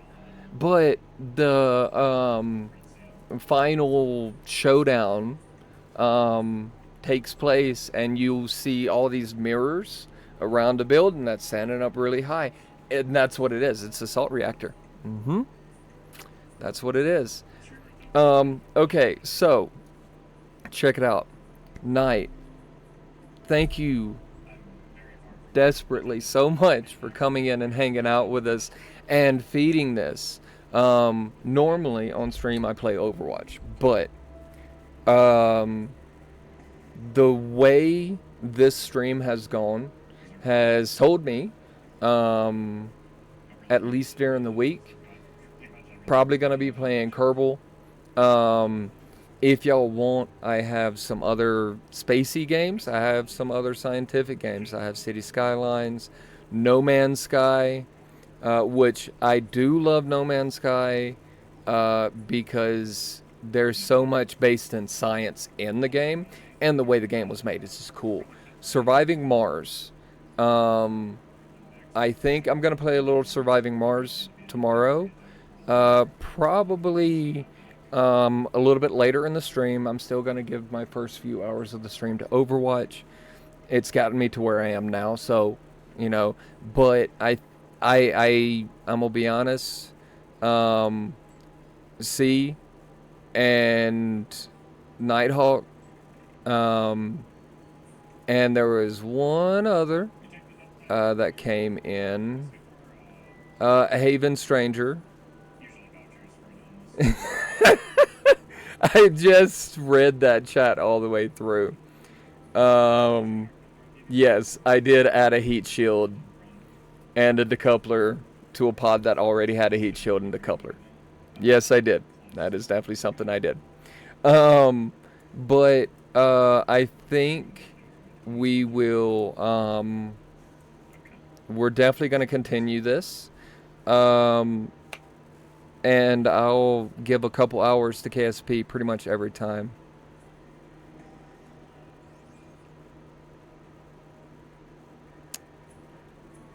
Yep.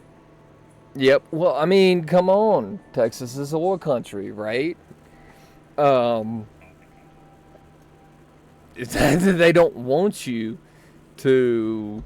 Um, they don't want you to think of alternatives. Yep. They don't want you to think of alternatives. I am team science when it comes to renewables. Yes, there is. And something that I do have to point out, Musk stated this, and I do believe it. We cannot immediately convert. We can't switch everything over because that's millions of jobs. That is millions and hundreds of millions, if not billions. No, it'd have to be billions, right?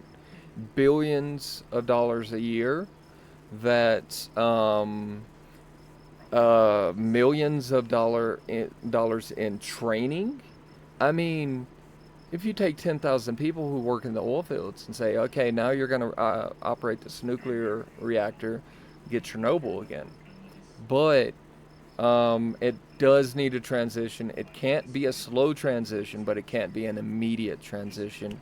Um, it is something that is doable if the world were willing to. It's something that could be done over the span of 5 to 10 years. Not a problem. Realistically, 50 years. And the sad thing about that is 50 years from now, when we finally get that swap all the way over, it's too late, you know? Um,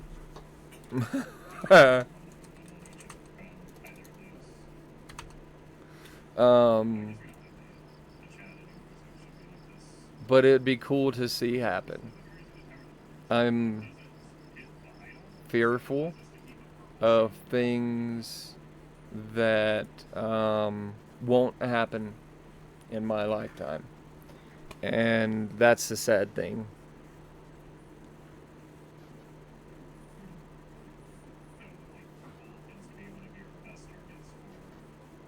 Yep. No, that's the big thing too, because it's the mindset of the people.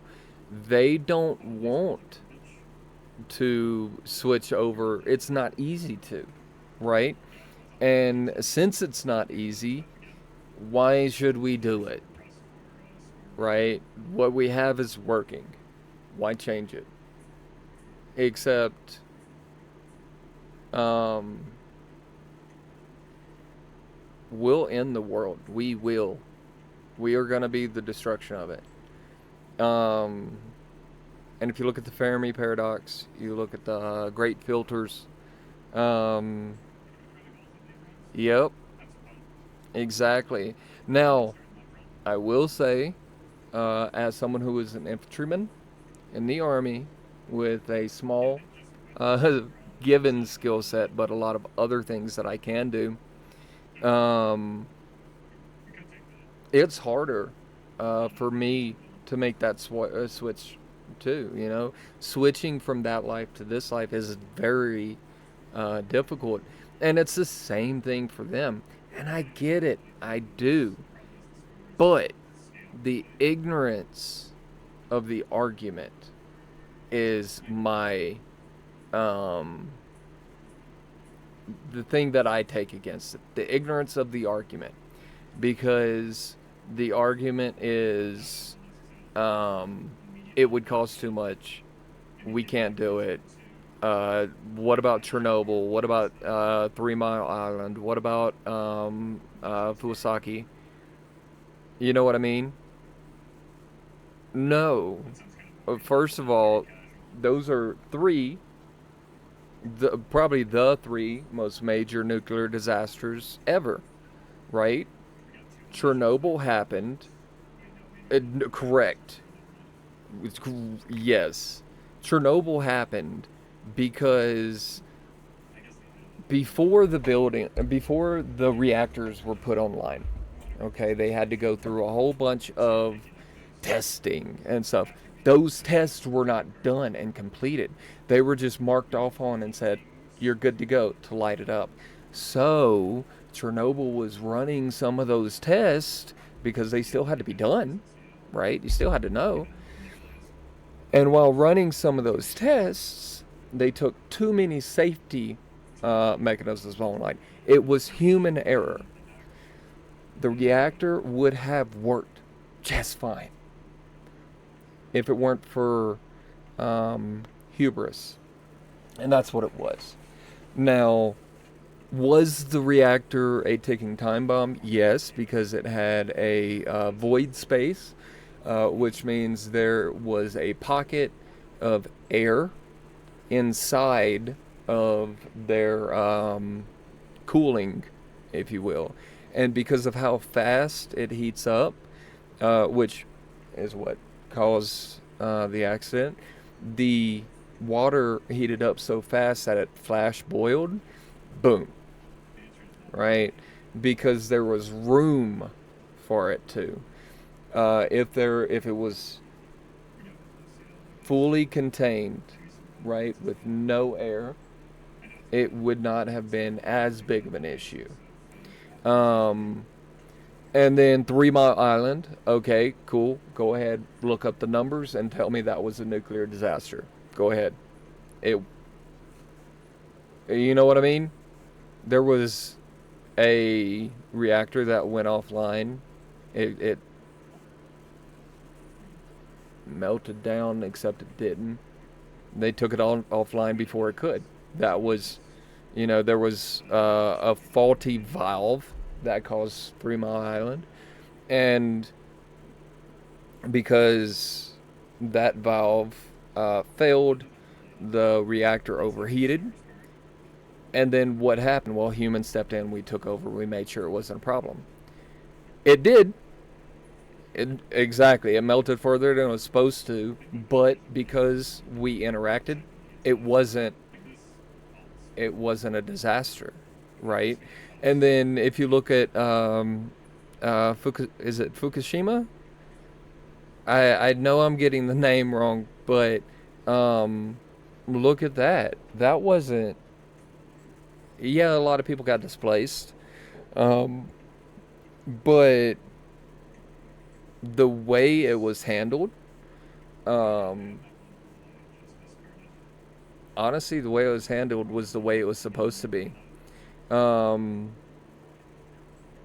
yes, yes, yes, it's spilled. And you know what's going on right now?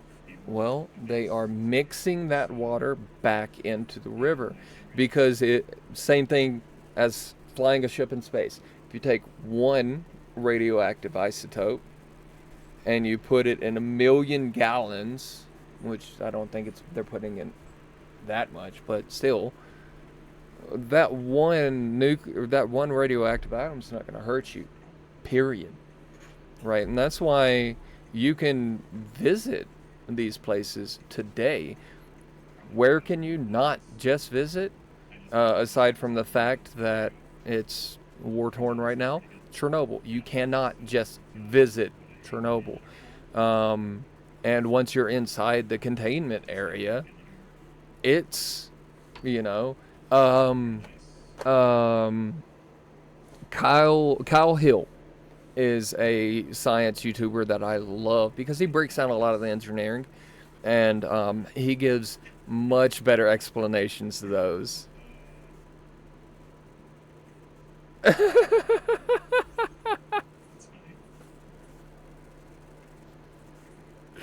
I mean, the fish, yeah, it's that's the that's the exact response.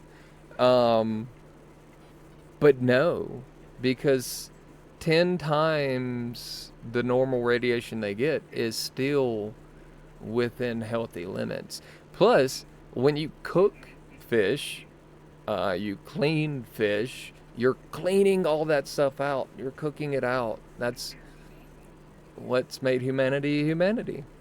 Anyway, though, Nighthawk, C Notes, I could sit here and talk about this stuff literally for hours. Um, but I have to use the bathroom and I am hungry. Um, Again, Nighthawk, I will be playing KSP on stream again. I very much appreciate you coming in and helping explain some of the things that I have a harder time.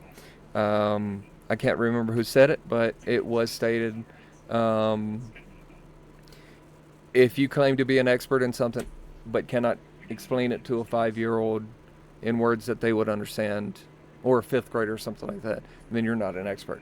I am not an expert. Um, but please come in and join again. I would love to have you and sit and talk with you.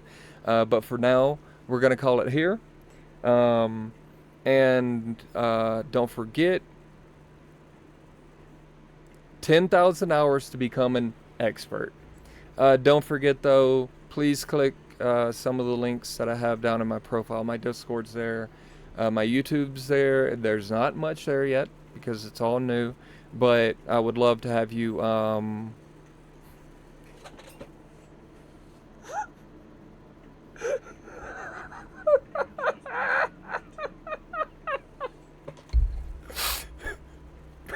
Yes.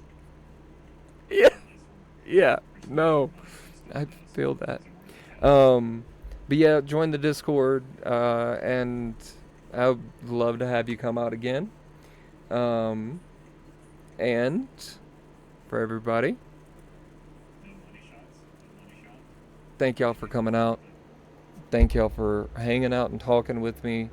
Um, and I look forward to seeing you all tomorrow.